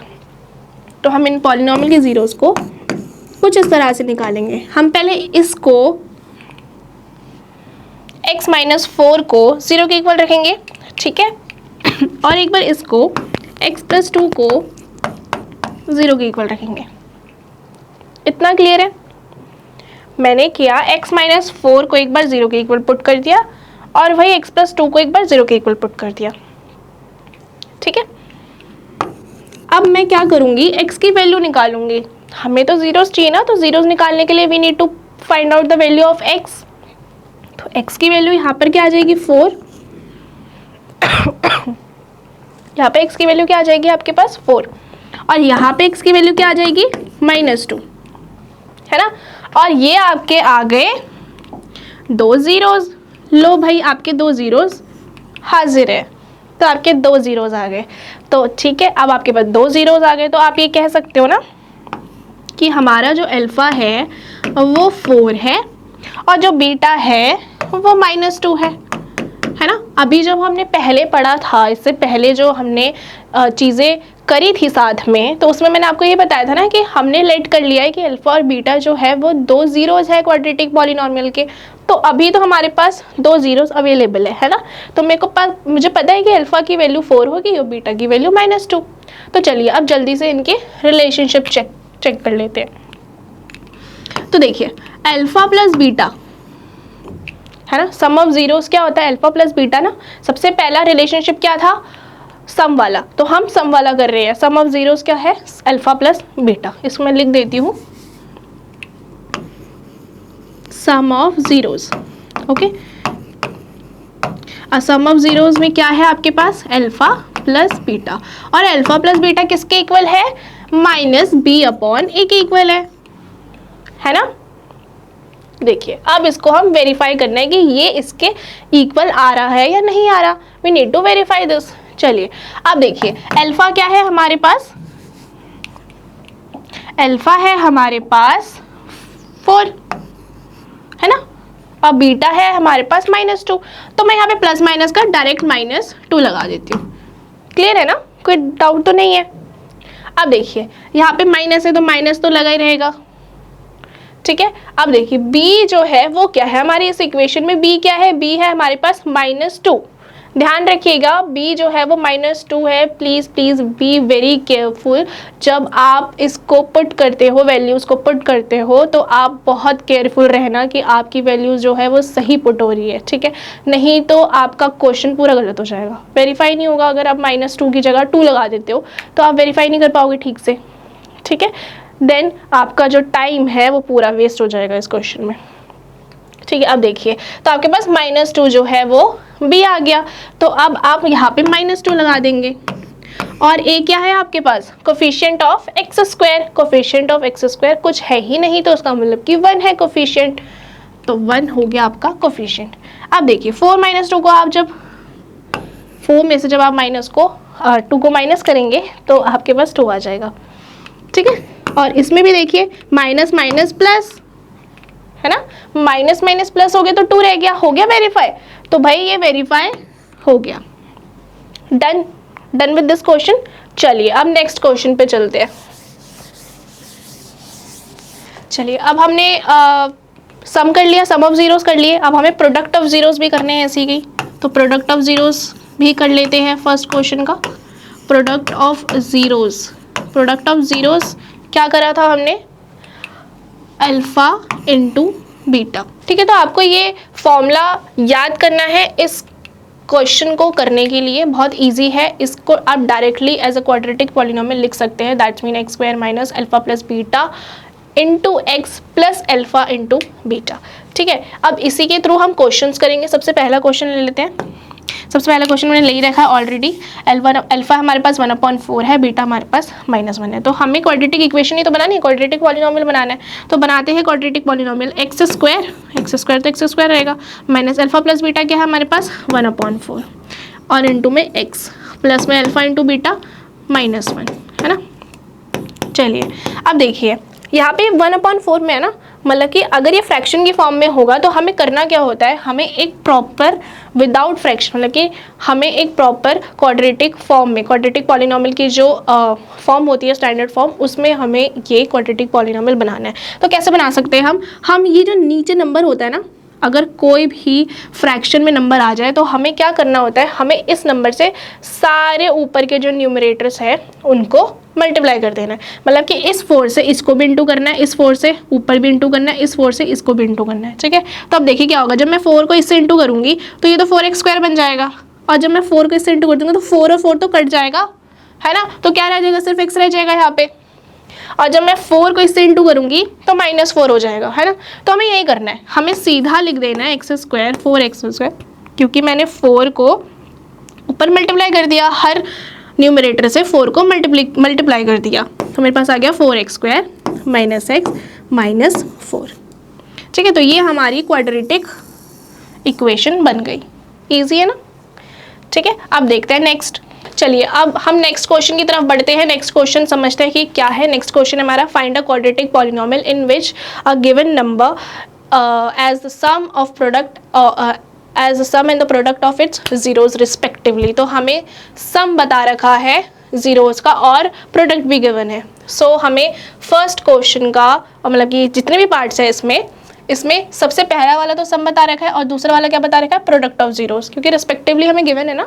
तो स्टेप पहले वाला होगा वो सम है और जो दूसरे वाला है वो प्रोडक्ट है, ठीक है। ऐसे वाले क्वेश्चंस में जिसमें हमें अल्फा और बीटा ऑलरेडी मतलब कि alpha plus beta sum of product and sum of polynomial and product of polynomial already given होता है, उसके लिए हमारे पास एक ऑलरेडी फॉर्म होती है क्वाड्रेटिक पॉलिनोमियल की फॉर्म, जो हम डायरेक्ट यूज़ करते हैं। So if alpha and beta are zeros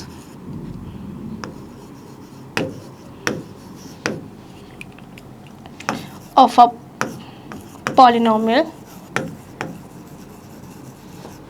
then the quadratic polynomial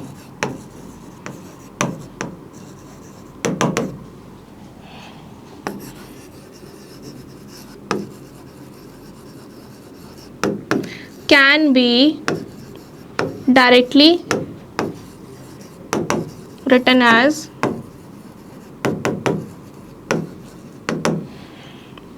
x² minus alpha plus beta x plus alpha into beta। Okay, अगर हमें अल्फा और बीटा ऑलरेडी गिवन है कि जीरोज है अल्फा और बीटा किसी पॉलिनोमियल के, तो उस क्वाड्रेटिक पॉलिनोमियल को हम डायरेक्टली किस फॉर्म में लिख सकते हैं, x² minus alpha plus beta x into X plus alpha into beta, ठीक है। तो चलिए अब हम क्वेश्चन स्टार्ट करते हैं। पहला जो पार्ट है वो क्या है हमारे पास, पहला पार्ट है हमारे पास 1/4 और -1, ठीक है। तो हमारे पास सबसे पहला सम ऑफ दे रखा है, सम ऑफ जीरोज हमारे पास क्या है 1/4 और प्रोडक्ट ऑफ जीरोस क्या गिवन है हमारे पास -1। चलिए इस इक्वेशन में हम ये पुट करेंगे सीधा सीधा, क्या है x² minus alpha plus beta क्या है 1/4 into X plus alpha into beta क्या है हमारे पास -1, ठीक है। अभी हमें दिख रहा है कि फ्रैक्शन में हमें स्टैंडर्ड फॉर्म में मेंटेन करने के लिए क्या करना पड़ेगा, इस 4 को यहाँ से हटाना पड़ेगा। अब इस 4 को हटाने के लिए मैं क्या करूँगी, मैं इन सभी न्यूमरेटर से इस डिनोमिनेटर का मल्टीप्लिकेशन कर दूँगी। मतलब डिनोमिनेटर में कौन सा नंबर है 4 है, तो मैं सभी न्यूमरेटर में इसे 4 से मल्टीप्लाई कर दूँगी। तो अब देखिए 4 से मल्टीप्लाई करूँगी तो क्या होगा, 4 से इसको मल्टीप्लाई करूँगी तो 4x², 4 से जब मैं इसको मल्टीप्लाई करूँगी ऊपर तो 4 और 4 तो कट जाएगा, क्या रह जाएगा सिर्फ x, और जब मैं 4 से इसको मल्टीप्लाई करूँगी तो क्या आ जाएगा -4, है ना। सिंपल है समझना, ठीक है। अब देखिए तो क्या आ जाएगा इसमें simply 4x² minus x minus 4। तो ये आपकी क्वाड्रेटिक इक्वेशन क्वाड्रेटिक पॉलिनोमियल बन चुकी है, ठीक है। चलिए नेक्स्ट पे चलते हैं। नेक्स्ट क्या है आपके पास, सेकेंड वाला करवा देती हूँ मैं आपको, √2 और -1 ना। तो आपके पास अल्फा प्लस बीटा गिवन है √2 और अल्फा इंटू बीटा गिवन है आपके पास 1/3। चलिए इसी फॉर्म में आपको मेंटेन करके लिखना है। तो आपके पास x² तो आपका एज इट इज लिखना है, माइनस में अल्फा प्लस बीटा क्या है आपके पास √2 है, √2 इंटू एक्स और अल्फा इंटू बीटा क्या है आपके पास 1/3। अब देखिए फिर से इसमें भाई फ्रैक्शन में आ गया, फिर से डिनोमिनेटर आ गया। तो डिनोमिनेटर को हटाने के लिए क्या करते हैं हम इस डिनोमिनेटर को सभी जो न्यूमरेटर है सभी जो ऊपर वाले नंबर से इससे मल्टीप्लाई करवा देंगे। मल्टीप्लाई करवाएंगे तो 3 से x² को मल्टीप्लाई करेंगे तो 3x², 3 से √2 को इंटू करेंगे तो 3√2x, और जब मैं 3 को ऊपर 3 से यहाँ पे मल्टीप्लाई करूँगी 1 इंटू 3 होगा, तो 3 से 3 कट जाएगा, तो ये तो सिर्फ 1 बच जाएगा, है ना। ठीक है, इतना आपको क्लियर हो गया। चलिए अब चलते हैं, मैं आपको 5th भी समझा देती हूँ, बाकी आप खुद कर सकते हैं, बाकी बहुत इजी है। मतलब कि ये 1/4 क्या गिवन है, अल्फ़ा प्लस बीटा, और 1 यहाँ पे 4 क्या गिवन है, अल्फ़ा इंटू बीटा। फिर से वही स्टैंडर्ड फॉर्म में इस पर पुट करने हैं हमें वैल्यूज़ को, x² minus alpha plus beta क्या है, -1/4, तो ये हो जाएगा ना +1/4, है ना। ये माइनस और ये minus minus minus plus, +1/4 plus alpha into beta क्या हो गया आपके पास 1/4, यहाँ पे x भी था, सॉरी। अब आपको दिख रहा है पे दो जो है दोनों में डिनोमिनेटर आ गया, पर दोनों में 4 ही तो है, तो इजी हो गया आपका काम। तो आपको क्या करना है, 4 से ही इंटू करना है ऊपर न्यूमरेटर को, तो चलो इंटू करते हैं 4 से ही। तो 4 से इंटू करेंगे तो 4x², जब इसको करेंगे हम 4 से इंटू, तो ऊपर 4 होगा तो 4 और 4 तो कट जाएगा, तो क्या रह जाएगा सिर्फ x। सिमिलरली जब मैं इसको ऊपर 4 से इंटू करूँगी तो 4 और 4 कट जाएगा, तो क्या रह जाएगा 1। तो ये आपके पास इक्वेशन बन के आ गई। ठीक है, इतना क्लियर हो गया। So we have done with this exercise 2.2. Now अब जो हम करने वाले ना वो सबसे इम्पॉर्टेंट है, डिविजन एल्गोरिथम हम करेंगे, सबसे इम्पॉर्टेंट है इस चैप्टर का, ये चीज़ आपको समझना बहुत ज़रूरी है। ठीक है, तो ध्यान से समझना है इस एक्सरसाइज को। चलिए स्टार्ट करते हैं। आपको बोला है divide the polynomial px by the polynomial gx। Now what is px और gx? px तो आपको पता है, px तो पॉलिनोमियल होता है, हम उसमें px लिख देते हैं, राइट। किसी भी पॉलिनोमियल में हम px से डिनोट करते हैं किसी भी पॉलिनोमियल को। ठीक है, अब आपको यहाँ पे बताया हुआ है कि ये पॉलिनोमियल है px, ये पॉलिनोमियल है जिसको gx से हमें डिवाइड करना है। ठीक है, तो मतलब कि हमें इसको इससे डिवाइड करना है। अब देखिए, डिवाइड करना है इस तरह से डिवाइड करना है हमें, जैसा हम बचपन में करते थे। क्या डिवाइड करना है हमें, x³ minus 3x² plus 5x minus 3, और किससे डिवाइड करना है हमें, x² माइनस 2, इससे डिवाइड करना है।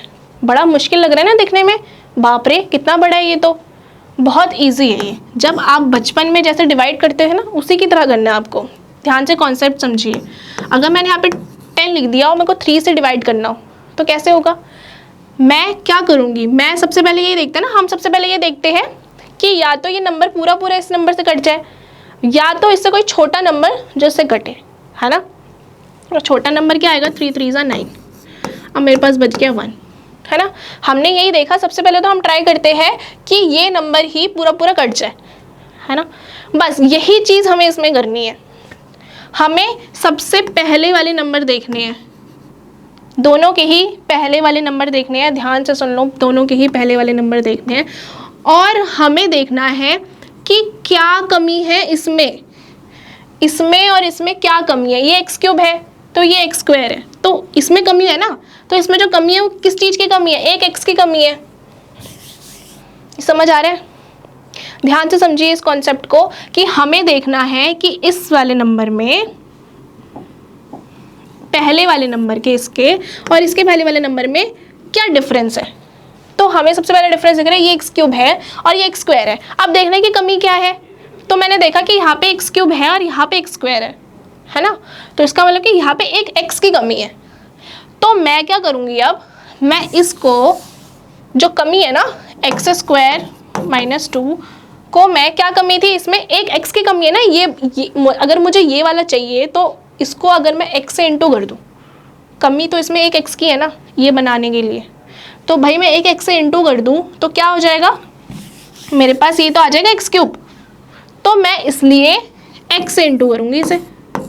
चलिए x से इंटू करके देखते हैं। तो x से इंटू करेंगे तो 2 से जब x को इंटू करेंगे तो -2x, ये वाला माइनस, और ये इसको जब करेंगे तो x³ आ जाएगा। समझ आ गया? हमें बेसिकली ये देखना है कि जो पहले वाला नंबर है ना, हमें इसको ये बनाना है। अब हमें देखना है कि क्या डिफरेंस है, क्या कमी है और कैसे बना सकते हैं। तो हमने ये समझ लिया कि कैसे बना सकते हैं, हमने डिफरेंस देख लिया था कि ये एक्स क्यूब है ये एक्स स्क्वायर है, तो हम इसमें एक एक्स का मल्टीप्लाई करते अगर, है ना, तो फिर क्या हो जाएगा, एक एक्स अगर हम मल्टीप्लाई कर देते तो एक्स क्यूब बन जाएगा। तो मैंने यही किया, मैंने इस पूरे को एक्स से मल्टीप्लाई कर दिया, ठीक है। तो जो मैंने एक्स से मल्टीप्लाई किया वो मैं यहाँ लिख दूंगी, मैंने एक्स से मल्टीप्लाई किया ना, मैं इस एक्स से इसको मल्टीप्लाई करती हूँ। हमने यही तो करा है ना, जैसे मैंने 10 वाला एग्जाम्पल लिया था, तो हमने क्या करा था, 3 3 9, 3 3 9, है ना। ऐसे ही हम क्या कर रहे हैं, इस पूरे को इससे इंटू करेंगे, इससे इंटू करके जो आंसर आएगा वो इसके नीचे लिखेंगे, वही चीज़ है। चलिए अब करते हैं। तो ये एक्स क्यूब आ गया, अब हमारे पास क्या आ गया, एक्स क्यूब आ गया ना हमारे पास, हमने जो इससे इंटू करा है एक्स से, तो हमारे पास एक्स क्यूब आ गया, तो हमने लिख दिया इसके नीचे एक्स क्यूब, ठीक है। अब दूसरा देखना है हमें -2x है। अब भाई प्लीज़ गड़बड़ मत करिएगा, -2x इसके नीचे नहीं लगाना, क्योंकि देखिए आपके जो पावर्स है ना वेरिएबल्स के, वो बहुत मैटर करते हैं। यहाँ पे 2x है तो ये 5x के साथ ही आएगा, समझिए इस बात को कि जो वेरिएबल जिस पावर के साथ होगा ना, हमें उसी के नीचे लगाना है। अब अगर कोई ऐसा वेरिएबल होगा जो इसमें अवेलेबल ही नहीं होगा, मतलब कि इसमें है ही नहीं, तो हमें उसको अलग से लिखना पड़ेगा। जैसे अगर इसमें होता 2x की पावर 4, तो इसमें तो है ही नहीं ना, कोई भी ऊपर 2x की पावर 4 तो है ही नहीं, मतलब x की पावर 4 तो है ही नहीं, तो हमें उसे अलग से लिखना पड़ता। हमें जो वेरिएबल, जिस वेरिएबल की जो पावर होगी ना, उसी पावर के नीचे वही वाली पावर लगानी है। जैसे इसमें x की पावर क्या है 1, इसमें भी x की पावर 1 है, इसके अगर हम इसके नीचे लगा देते तो ये अलग अलग वेरिएबल्स वाले हो जाते हैं ना। चलिए अब क्या करेंगे, इसको सॉल्व करेंगे। सॉल्व कैसे करते हैं, हम सबसे पहले तो इनके साइन चेंज करते हैं, ठीक है।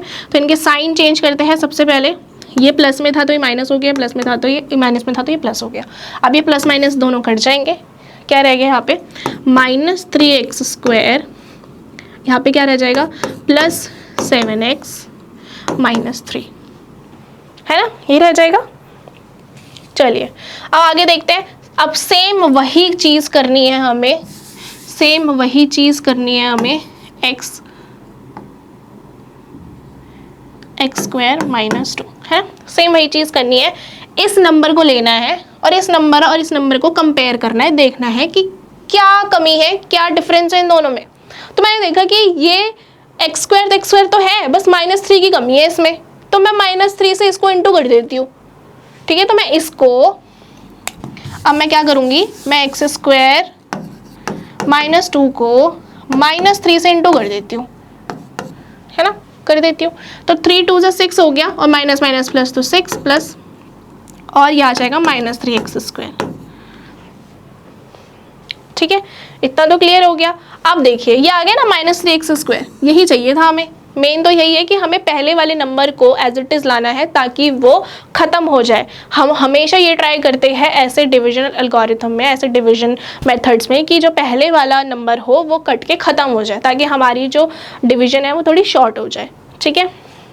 तो चलिए अब मैंने क्या करा, मैंने किससे मल्टीप्लाई किया, -3 से, है ना। तो मैंने -3 से मल्टीप्लाई कर दिया। तो मैंने -3 से जो मल्टीप्लाई किया तो मेरे पास आ गया -3x², और दूसरा आया +6। अब +6 तो कांस्टेंट नंबर है, तो कांस्टेंट नंबर तो कांस्टेंट नंबर के नीचे ही आएगा, ठीक है। चलिए ये हो गया प्लस, ये हो गया माइनस, माइनस प्लस क्या होगा, कट जाएगा, और आपके पास क्या रह गया 7x minus minus minus plus, sign minus का आ गया और 9। तो आपके पास ये आंसर आ गया सिर्फ।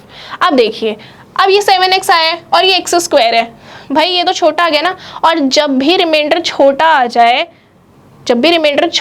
जाए, डिविडेंड से, तो उसका मतलब क्या होता है कि ये ख़त्म हो गया, आगे नहीं ये घटेगा, आगे डिवाइड नहीं होगा ये। तो ये आपका आंसर आ गया। बस आपको यही करना था, ये आपको कंसेप्ट समझना बहुत ज़रूरी है, क्योंकि ये पेपर में आएगा ही आएगा इसका एक क्वेश्चन। चलिए अब नेक्स्ट पार्ट की तरफ बढ़ते हैं।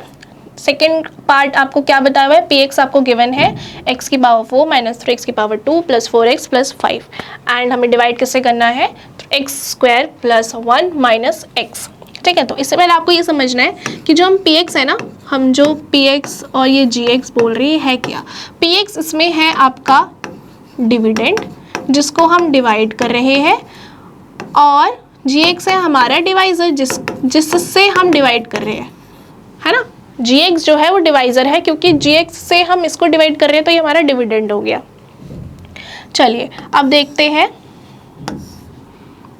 डिवाइड करके क्या है हमारे पास, x की पावर 4 माइनस 3x की power square plus 4x plus 5, और डिवाइड किससे करना है हमें, एक्स स्क्वायर।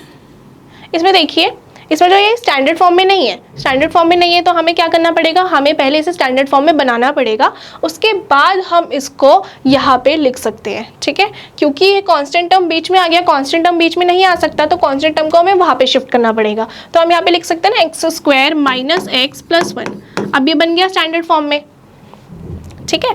अब चलिए आगे बढ़ते हैं। अब क्या करना है आपको, वही सेम चीज़, आपको पहले वाले नंबर के, ये डिविडेंड का जो पहला नंबर है और जो डिवाइज़र का पहला नंबर है, इन दोनों को देखना है और समझना है, ट्राई करना है ये निकालने का कि भाई इन दोनों में डिफरेंस क्या है, क्या है डिफरेंस दोनों में। आपको दिख रहा होगा इन दोनों में डिफरेंस क्या है, ये एक्स स्क्वायर है, ये एक्स की पावर 4 है। किस चीज़ की कमी है, एक्स की पावर 2 की तो कमी है ना। ये तो x की पावर 4 ही है, ये एक्स स्क्वायर है, तो साला इसमें कमी है ना। इस अगर मुझे इस टर्म को ये बनाना है तो मैं कैसे बना सकती हूँ, मैं इसमें एक्स स्क्वायर को मल्टीप्लाई कर सकती हूँ ना। एक्स स्क्वायर अगर मैं मल्टीप्लाई कर दूँ इससे, तो ये x की पावर 4 बन जाएगी, है ना। तो चलिए, तो हम इसे एक्स स्क्वायर से मल्टीप्लाई करेंगे, इस पूरे इन सारे टर्म्स को हम एक्स स्क्वायर से मल्टीप्लाई करेंगे, है ना। अभी हमने फर्स्ट पार्ट में भी यही चीज़ करी थी। चलिए करते हैं, एक्स स्क्वायर को इंटू करेंगे 1 से तो एक्स स्क्वायर को x से इंटू करेंगे तो minus x cube, plus x square को एक्स स्क्वायर से जब इंटू करेंगे तो हमारे पास क्या आ जाएगा, x की पावर 4। क्लियर है ना। ये तो मल्टीप्लाई किया, सिंपल मल्टीप्लाई, और मैंने आपको पहले वाले पार्ट में भी इसका लॉजिक समझा दिया था कि हम किस तरह से मल्टीप्लाई कर रहे हैं और क्यों कर रहे हैं ये सब, ठीक है। तो आगे बढ़ते हैं। तो हमने किससे मल्टीप्लाई किया, एक्स स्क्वायर से मल्टीप्लाई कर दिया। यहाँ लिखना बहुत ज़रूरी है, ये नहीं लिखोगे तो भाई आंसर कैसे पता चलेगा, ठीक है। तो आपके पास ये आ गया, एक्स स्क्वायर से मल्टीप्लाई करके क्या आंसर सारे हैं, एक्स की पावर 4 माइनस एक्स की पावर क्यूब। अब भाई ये वो वाली कंडीशन आ गई जो मैंने आपको फर्स्ट पार्ट में समझाई थी, ये वही कंडीशन है, सेम कंडीशन, जिसमें आपके पास वो वेरिएबल की जो पावर है ना, जैसे इसमें है लेकिन इसमें तो है ही नहीं ऊपर, तो हम किसके नीचे लगाए, हमें तो वही वाला वेरिएबल चाहिए जिसकी पावर सेम हो, उसी के नीचे हम लगा देते हैं, बट इसमें तो है ही नहीं वो। तो अब क्या करेंगे, हम इसको अलग से यहाँ पे लिख देंगे, ठीक है। ये भाई अलग है, ये बिन बुलाए मेहमान है, हम अभी जरूरत नहीं है, अभी तुम दूर रहो, ठीक है। तो अभी और क्या है हमारे पास यहाँ पे एक्स स्क्वायर पे, तो एक्स स्क्वायर को हम इसी के नीचे लगा देंगे, एक्स स्क्वायर, क्योंकि पावर सेम है तो इसी के नीचे लग जाएगा, ठीक है। चलिए अब कर देते हैं, इनके साइन चेंज कर देते हैं, ये माइनस हो जाएगा, ये भी माइनस हो जाएगा, है ना, और ये भी प्लस हो जाएगा। इसको मत छोड़ देना, बिन बुलाए मेहमान तो ज़रूर है पर इसको छोड़ना नहीं है, ठीक है। इसको भी करना है, साइन चेंज नहीं करोगे तो सब गड़बड़ हो जाएगा। चलिए आगे देखते हैं, इनको सॉल्व करते हैं। एक्स की पावर 4 प्लस माइनस में क्या हो जाएगा, कट जाएगा पूरा, है ना। आगे देखिए 3 और यहाँ पे कुछ नहीं तो 1, तो मतलब कि क्या हो जाएगा 4 minus minus plus, sign minus का माइनस 4x स्क्वायर, ठीक है। आगे देखिए 4x तो 4x ही है, इसको एज इट इज़ रख देंगे, प्लस में 5 एज इट इज़ रह गया। अब ये कहा जाएगा, ये तो भाई गलत हो गया, ये कहा जाएगा, इसको क्या करें। इसमें देखिए, इसमें x की पावर जो है वो क्यूब है ना। तो अगर मुझे इस इक्वेशन में से फिट करना है तो मुझे एक्स क्यूब को आगे लाना पड़ेगा, और मैं आगे ला भी सकती हूँ। क्यों ला सकती हूँ, क्योंकि ये एक डिक्रीजिंग फॉर्म मेंटेन कर रहा है, मतलब कि एक स्टैंडर्ड फॉर्म को मेंटेन कर रहा है। मैं इसको एक्स क्यूब को यहाँ नहीं लिख सकती थी, क्योंकि ये तो गड़बड़ हो जाती ना, यहाँ पे 2 फिर 1 फिर 0 और फिर 3, अरे ये क्या हो गया, तो गड़बड़ हो जाती। तो मैंने स्टैंडर्ड फॉर्म मेंटेन करने के लिए इसको उठा के यहाँ रख दिया, ताकि ये एक प्रॉपर स्टैंडर्ड फॉर्म मेंटेन करे। जैसे 3 2, मतलब I am talking about powers, 3 2 1 0, right. चलिए अब आपके पास ये आ गई है आपकी पूरी स्टैंडर्ड फॉर्म।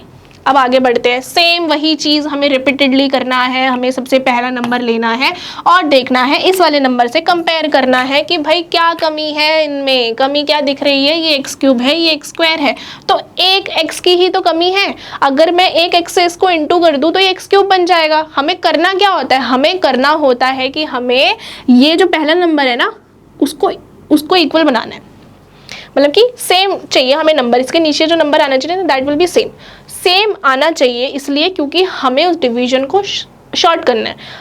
क्योंकि सेम आ जाएगा तो क्या होगा कि प्लस माइनस करके हम इसे काट देंगे, और काट देंगे तो हमारी जो डिवीजन मेथड है वो थोड़ी शॉर्ट हो जाएगी। तो इसलिए हम हमेशा ट्राई करते हैं जो पहला नंबर है वो हमेशा सेम आए, और सेम आने पे क्या होता है वो कट जाता है।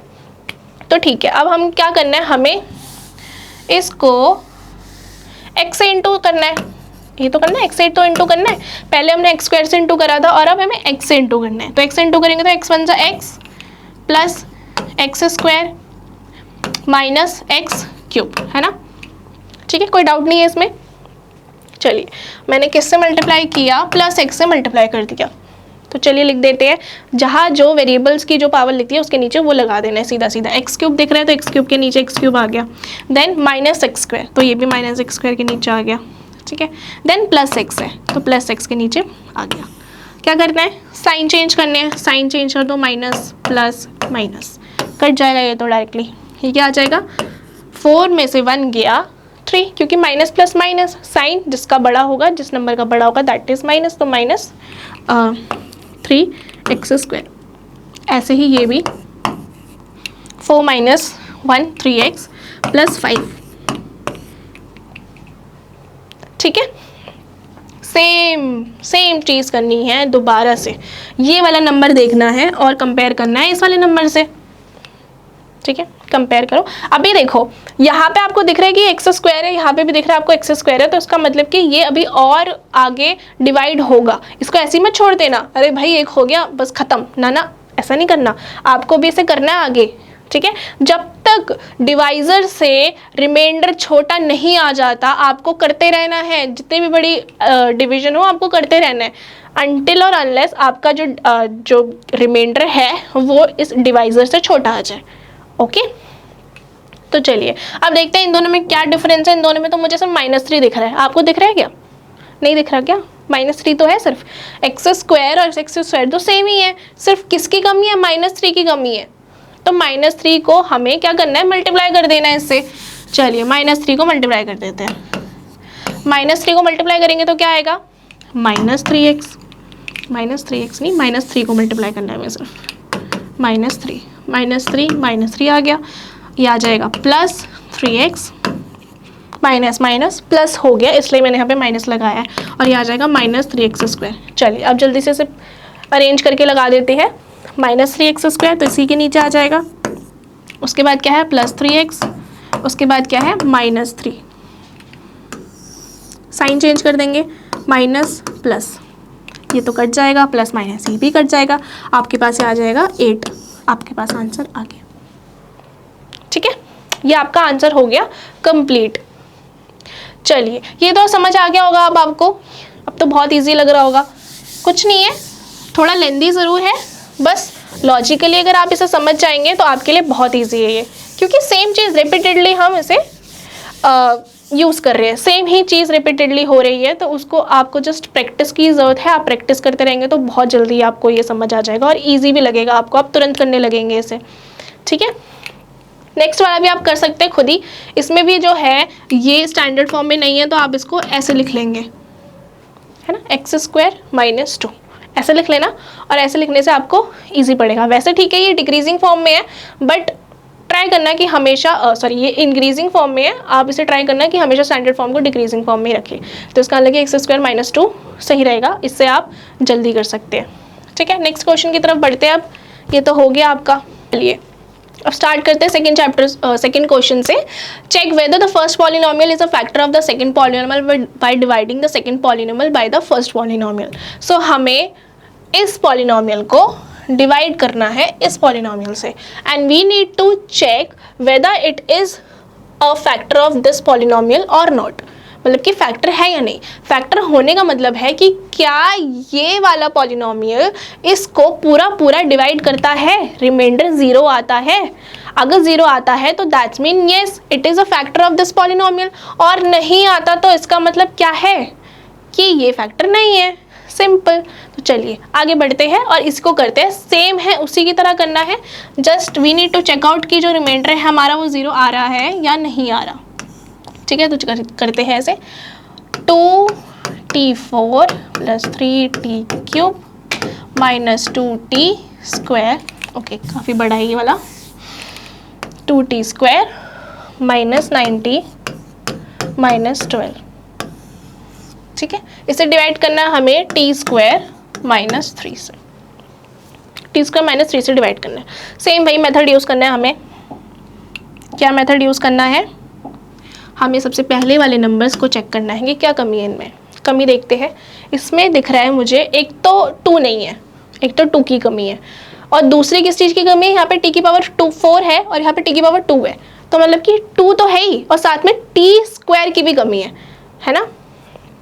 तो मैं क्या कर सकती हूँ, इस t² माइनस 3 को 2t² से मल्टीप्लाई कर सकती हूँ, है ना। क्या समझे? मैंने देखा कि इसमें और इसमें क्या डिफरेंस है, तो मैंने डिफरेंस में देखा कि एक तो 2 की कमी है, 2 नहीं है, इसमें डिफरेंस क्या है, एक तो 2 नहीं है और यहाँ पे t की पावर 4 है और यहाँ पे 2 की पावर 2 है, तो इसका मतलब कि 2 ही t की कमी है ना। तो मैंने 2t² से इसको मल्टीप्लाई कर दिया। ठीक है, मल्टीप्लाई कर दिया तो अब क्या आएगा, 2 3 ज़ा 6t² माइनस 2t की पावर 4।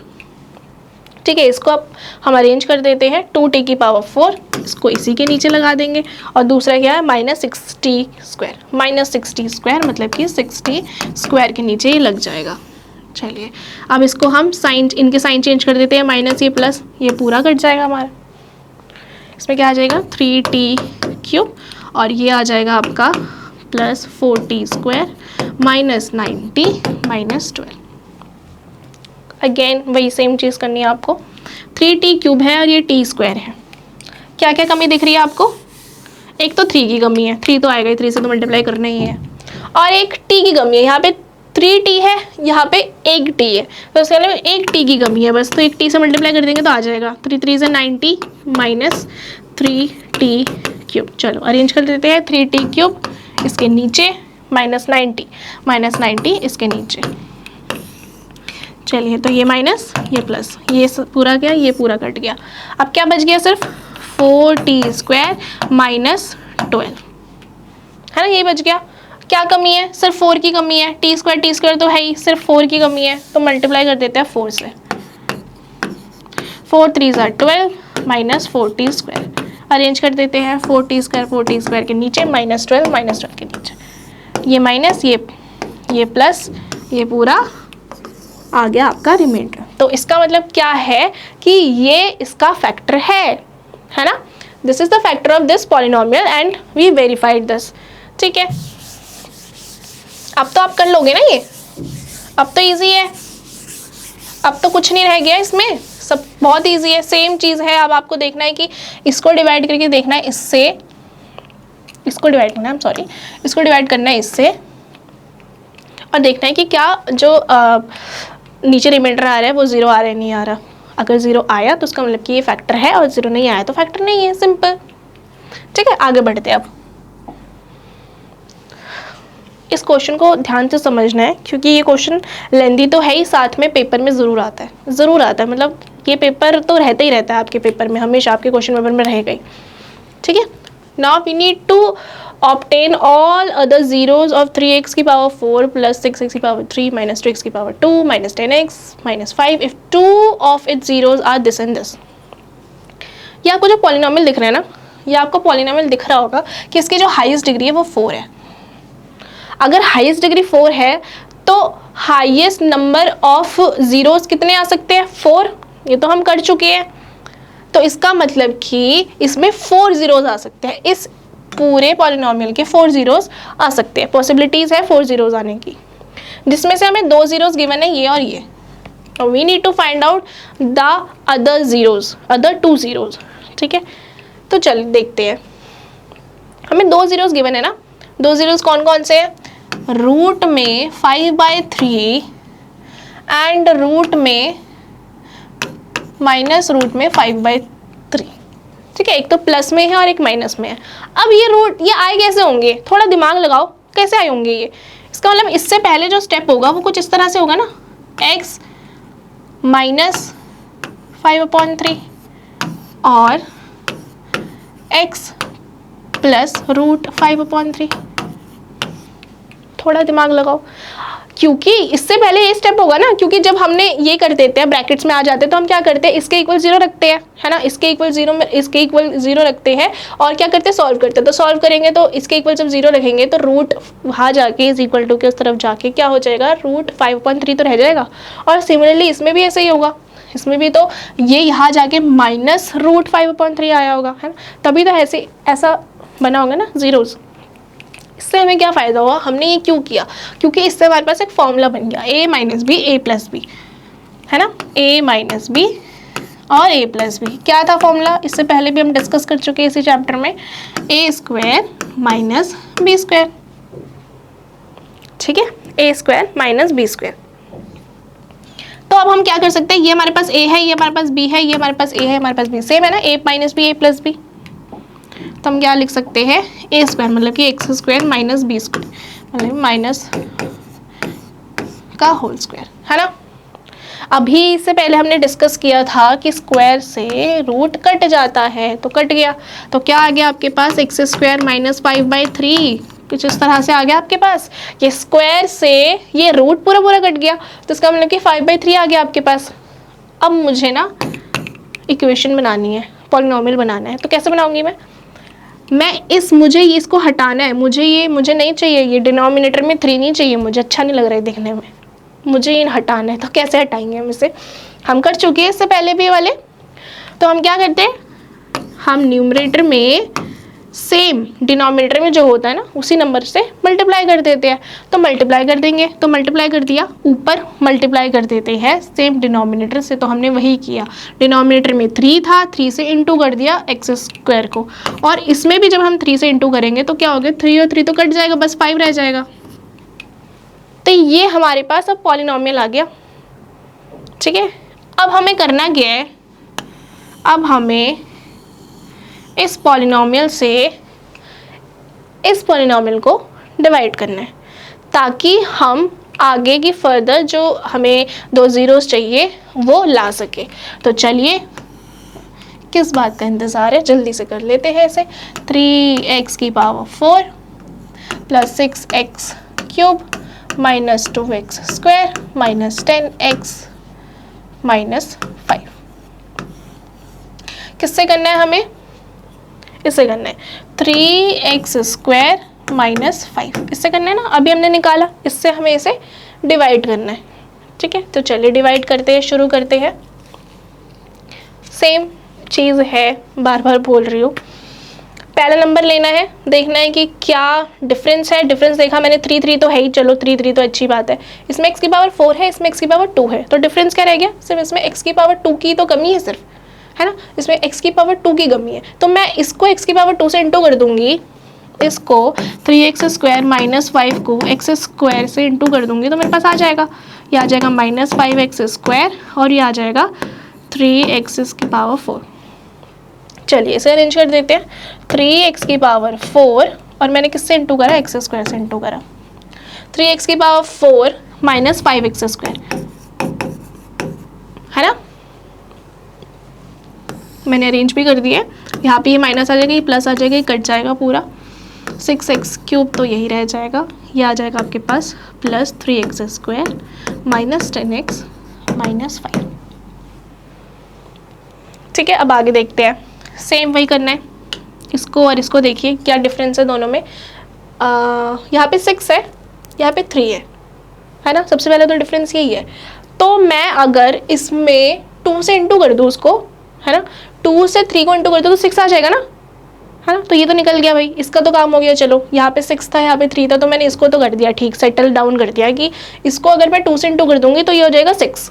चलिए अब देखो x की बात कर लेते हैं। x क्यूब है, यहाँ पे x स्क्वायर है, तो कितने x की कमी है, सिर्फ एक ही तो x की कमी है। तो इसका मतलब कि मैं अगर 3x² माइनस 5 को 2x से इंटू कर दूँ तो मेरे पास 6x³ आ जाएगा ना। तो चलिए 5 2 ज़ा 10x माइनस 2 3 ज़ा 6x² आ गया सेम क्यूब, सॉरी ये x था ना, ये 2 था, है ना, तो ऐड अप हो गया 2 और 1 3 हो गया, तो 6x³ आ गया। तो चलिए अरेंज कर देते हैं 6x³ और माइनस 10x और किससे किया था हमने इसे, प्लस 2x से। ये आ जाएगा माइनस, ये हो जाएगा प्लस, ये कट गया हमारे पास रह गया 3x² माइनस 5। अब ये तो दिख रहा है भाई, ये तो सेम ही है। अब सेम है तो क्या करोगे, 1 लगा दो, सिंपल। अरे ये तो बहुत कॉमन है ना, ये तो बहुत इजी था। ये तो सेम दिख रहा है ना, तो सेम दिख रहा है तो जब दिखता है 2 है और 2 से डिवाइड करना होता है तो हम क्या करते हैं, 2 1 ज़ा 2, सीधा 1 लगाते हैं, 2 लिखते हैं नीचे, हो गया।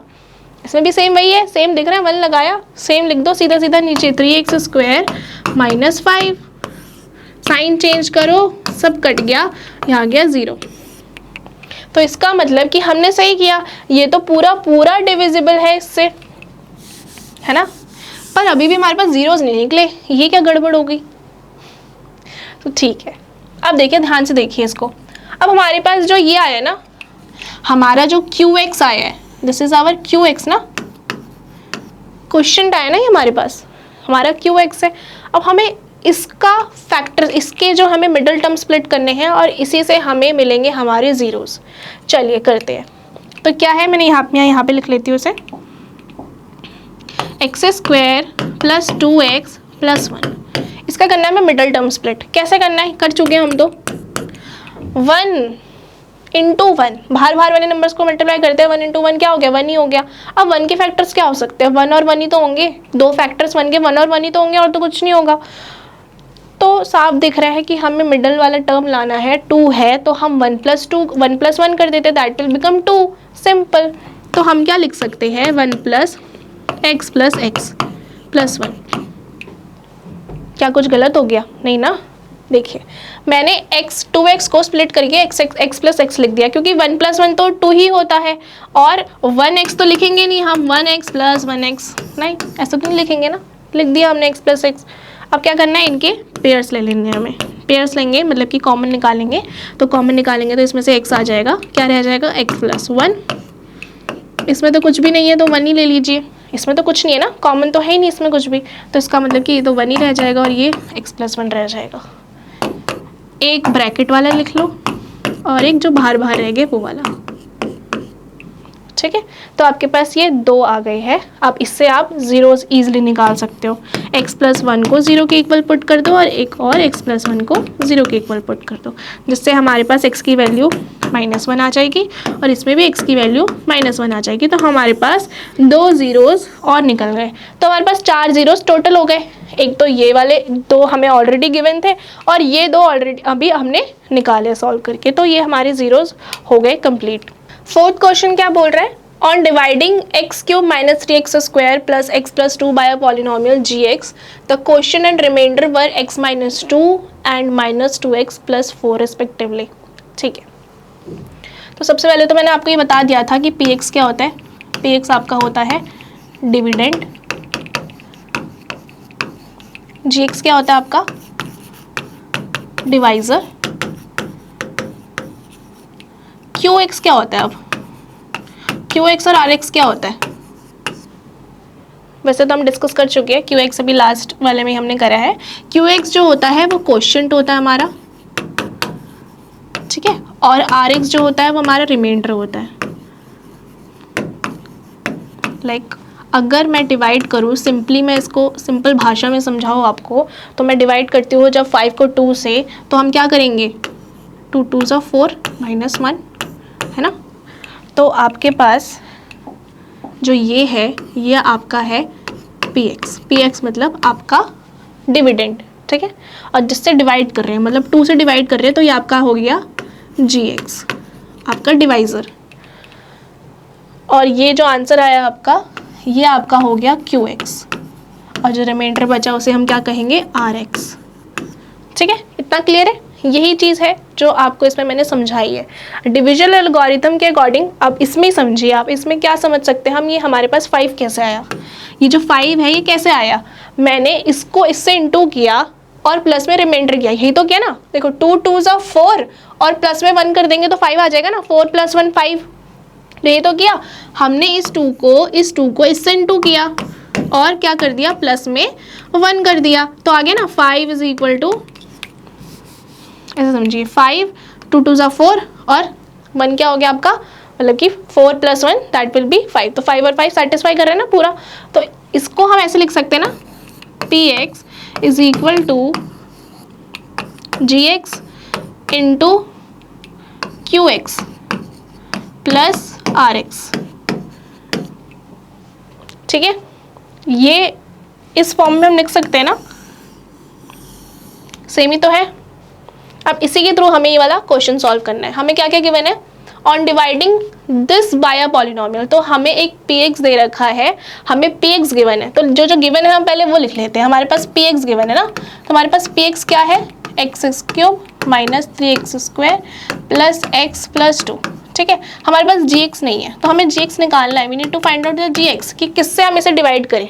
हमें क्वेश्चन भी गिवन है, जो हमारे पास क्वेश्चन है qx, वो है हमारे पास x - 2 एंड जो रिमाइंडर है हमारे पास वो है हमारे पास -2x + 4। इतना क्लियर है। ये तो सिर्फ मैंने वो लिखा है जो गिवन चीज़ें हैं, ये सारी चीज़ें हैं जो गिवन है हमें क्वेश्चन में ऑलरेडी। अब we need to find out the gx of this polynomial, ठीक है। तो अब इसी के थ्रू, इस फॉर्मूले के थ्रू हमें सेटिस्फाई करना है, इस फॉर्मूले के थ्रू हमें पुट करनी है वैल्यूज़ और सीधा हमारा आंसर आ जाएगा। चलिए करते हैं। तो क्या है, Px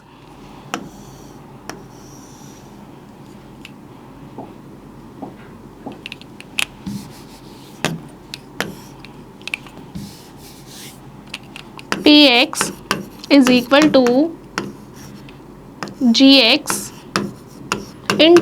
Qx + Rx, यही करा हमने अभी, है ना। इसको सेटिस्फाई करके भी मैंने आपको दिखा दिया कि किस तरह से इसका पूरा कॉन्सेप्ट है, आपको क्लियर हो गया होगा। देखिए अब क्या है हमारे पास, px क्या गिवन है हमारे पास, x³ - 3x² + x + 2, ठीक है। gx क्या है हमारे पास, कुछ भी नहीं है gx, तो gx तो को हमें gx ही लिख देना है, हमें पता ही नहीं है gx क्या है, हमें तो फाइंड आउट करना है gx क्या है। चलिए qx क्या है हमारे पास, qx भी हमारे पास गिवन है x - 2, ठीक है। और rx क्या है हमारे पास, -2x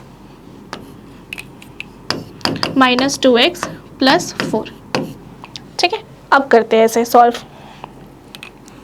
इसको मैं इस तरह से लिख सकती हूँ, इसको तो मैं एज इट इज़ लिख दूंगी क्योंकि इसको अभी हम सॉल्व नहीं कर सकते, पर यहाँ पे जो ये है इसको मैं = किधर ला सकते हो ना, क्योंकि ये तो प्लस में है, ठीक है। ये तो प्लस में है ना, दैट इज़ वेरी कॉमन। ये तो प्लस में है, ये तो प्लस में है, ये तो मल्टीप्लाई में है, तो इसको तो हम छेड़ नहीं सकते अभी, इसको तो एज इट इज़ रखना पड़ेगा। पर इसको हम शिफ्ट कर सकते हैं = के इधर, तो शिफ्ट कर देते हैं और क्या करते हैं, साइन चेंज कर देते हैं। ये -2x है तो हो जाएगा +2x, ठीक है। और ये प्लस में है तो ये आ जाएगा -4।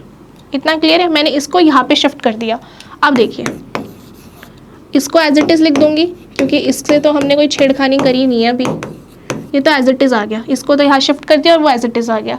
अब देखो इसमें क्या क्या चीज़ें मैं कर सकती हूँ, x³, कोई और आपको ऐसा वेरिएबल दिख रहा है जिसमें पावर क्यूब हो, नहीं दिख रहा ना, तो इसको एज इट इज़ रख दो। 3x² है और कोई नहीं है, x² तो है ही नहीं, कोई और वेरिएबल जिसकी 2 हो वो तो है ही नहीं, तो 3x²। अब देखो यहाँ पे x है, यहाँ पे 2x है, तो ये तो सॉल्व हो सकता है, तो इनको कर देते हैं हम 3x बना देते हैं। ये 3x बना रहे हैं, 2 + 1 और x 3x। उसके बाद ये भी दिख रहा है आपको, यहाँ पे ये कांस्टेंट टर्म्स है, तो 2 - 4 क्या आ जाएगा, -2, ठीक है। -2 आ गया ना आपके पास, तो और ये आ जाएगा आपके पास gx × x - 2। तो आपके पास ये प्रॉपर एक ये पॉलिनोमियल आ गया। अब ये इनटू में है तो मैं इसको यहाँ डिवाइड में भी तो ला सकती हूँ, है ना। अगर ये इनटू में है तो मैं इसको डिवाइड में ले आऊँगी ना, = की तरह के डिवाइड हो जाएगा। तो मैं ऐसे लिख सकती हूँ कि gx जो होगा हमारा वो किसके इक्वल होगा, x³ - 3x + 3x - 2 अपॉन में x - 2। अब तो भाई बहुत इजी हो गया। अब क्या करना है, इसको x माइनस 2 से डिवाइड करना है। चलिए मैं यहाँ पे आपको समझा देती हूँ उसे डिवाइड करके।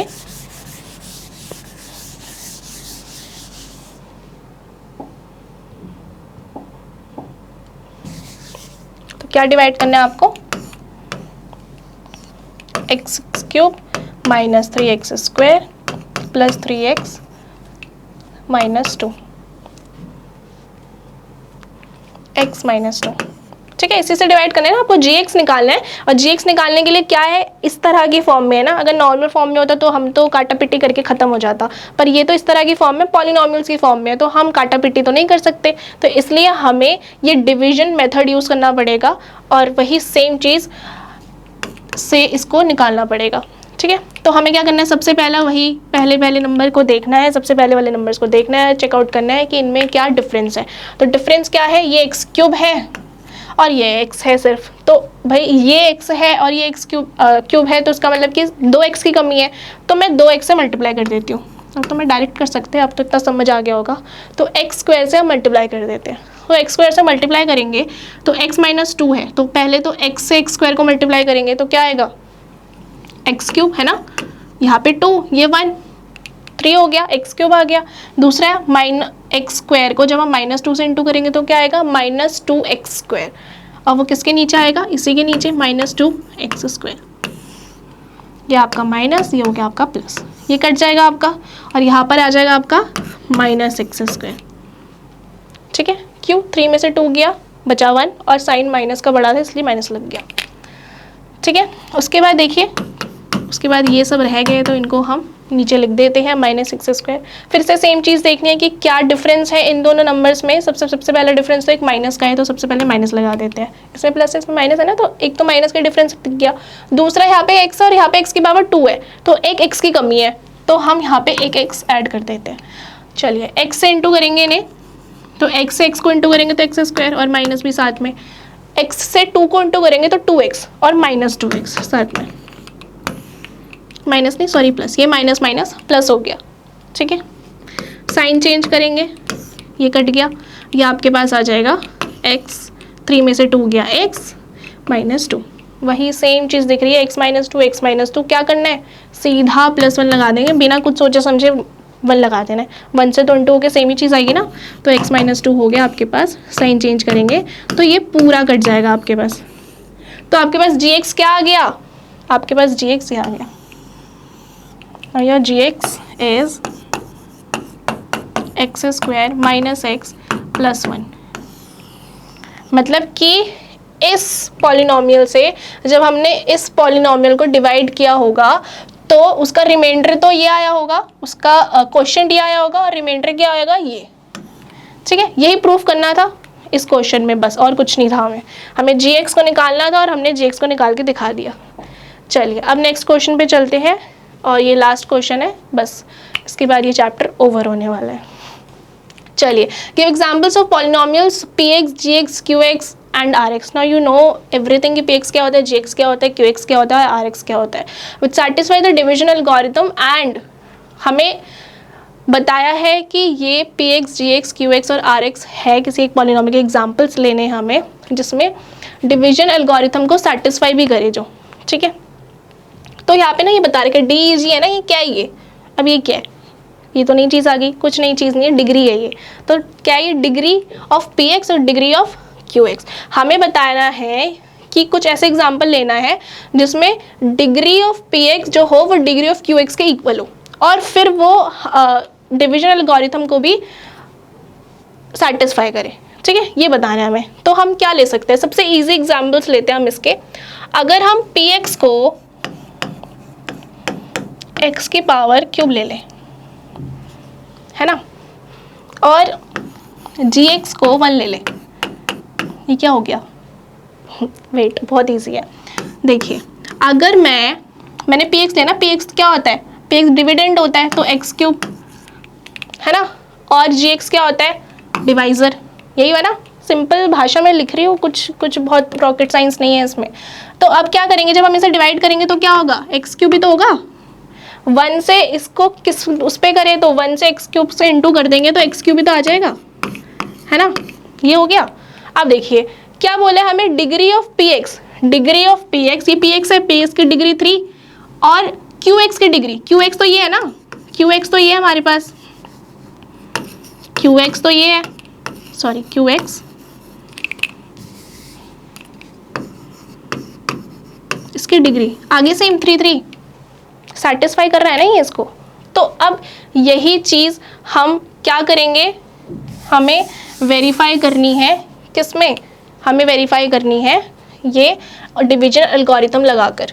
तो हम लिखेंगे p x is equal to q x into g x plus r x. ठीक है, तो पी एक्स क्या आ गया हमारे पास, एक्स क्यूब हमने लेट किया था, क्यू एक्स क्या है हमारे पास 1 और जी एक्स भी तो हमारे पास वही आ रहा था ना डिवाइड करके, जब मैंने आपको डिवाइड करके दिखाया था तो आपके पास जी एक्स भी एक्स क्यूब ही आ रहा था, सेम आ रहा था सब, मैंने आपको लिख दिया ऑलरेडी एक्स क्यूब और ये आ जाएगा आपके पास 0। ठीक है, तो जी एक्स क्या आ रहा था आपके पास, जी एक्स भी आपके पास एक्स क्यूब ही आ रहा था और रिमाइंडर आपके पास 0 आ रहा था। तो ये एक्स क्यूब है ना, x cube into 1 that is x cube plus 0, तो कोई मैटर ही नहीं करता। तो इसका मतलब कि ये सेटिस्फाई कर रहा है ना, ये तो सेटिस्फाई कर रहा है, जो हमने एग्जाम्पल किया है हमें इसमें लिख लेना है कि हमने लेट किया है। अगर हमने ये लेट किया और इस तरह से इसको दिखाया है तो ये तो सेटिस्फाई कर रहा है, क्योंकि डिवीजन एल्गोरिथम को प्रॉपर्ली सेटिस्फाई कर रहा है। ठीक है, नेक्स्ट देखते हैं, इसमें आपको दिखाना है कि degree of Q x equal है आर एक्स के। ठीक है, तो हमें क्यू एक्स की डिग्री को रिमाइंडर की डिग्री से मैच करना है, इक्वल प्रूफ करना है। ये सिर्फ तभी पॉसिबल है जब हम किसी कांस्टेंट नंबर को लें, मतलब कि दोनों ही कांस्टेंट नंबर हो, मतलब कि आर एक्स भी और जी एक्स भी कांस्टेंट नंबर हो। तो हम इसमें क्या लेट कर सकते हैं, पी एक्स को लेट कर लेते हैं एक्स स्क्वायर और जी एक्स को लेट कर लेते हैं एक्स स्क्वायर। ठीक है, क्यों किया ऐसा, देखिए जब मैं एक्स स्क्वायर को एक्स स्क्वायर से डिवाइड करूंगी तो 1 ही तो आएगा, और हमें कांस्टेंट टर्म ही चाहिए, हमें जो क्यू एक्स चाहिए ना वो कांस्टेंट टर्म चाहिए, क्योंकि जब ये कांस्टेंट टर्म आएगा तभी रिमाइंडर और इसका दोनों का जो डिग्री होगा वो इक्वल पॉसिबल है। ठीक है, तो आप कुछ भी ले लो, x square is not necessary कि आपको एक्स स्क्वायर ही लेना है, आप एक्स की पावर 4 ले लो, 2x स्क्वायर ले लो, कुछ भी ले लो, 3x स्क्वायर ले लो, कुछ भी आप ले सकते हो, बट पी एक्स और जी एक्स दोनों को ही सेम लेना है, सेम लोगे तभी आपका आंसर सेटिस्फाई करेगा। ठीक है, तो आपने क्या किया, एक्स स्क्वायर और एक्स स्क्वायर ले लिया, एक्स स्क्वायर को 1 से इंटू करोगे तो क्या आ जाएगा एक्स स्क्वायर ही ना, माइनस करोगे तो 0। अब देखो यहाँ पे 1 है, कांस्टेंट है नंबर, कांस्टेंट टर्म है ना, तो इसका मतलब कि इसकी जो पावर होगी वो 0 है और इसकी भी पावर 0 है ना, आ गई ना, सेम आ तो गई, और क्या चाहिए, बस यही था। इसको भी सेटिस्फाई करके दिखा देते हैं भाई डिवीजन एल्गोरिथम से। फिर से लिखना पड़ेगा g x into q x plus r x. ठीक है, तो आपके पास पी एक्स क्या था, पी एक्स हमने एक्स स्क्वायर लेट करा है, जी एक्स हमारे पास क्या था, जी एक्स हमारे पास है एक्स स्क्वायर, क्यू एक्स हमारे पास 1 और आर एक्स हमारे पास 0। तो आगे ना x square is equal to x square, x square into 1 x square plus 0 matter नहीं करता। ठीक है, चलिए थर्ड देख लेते हैं।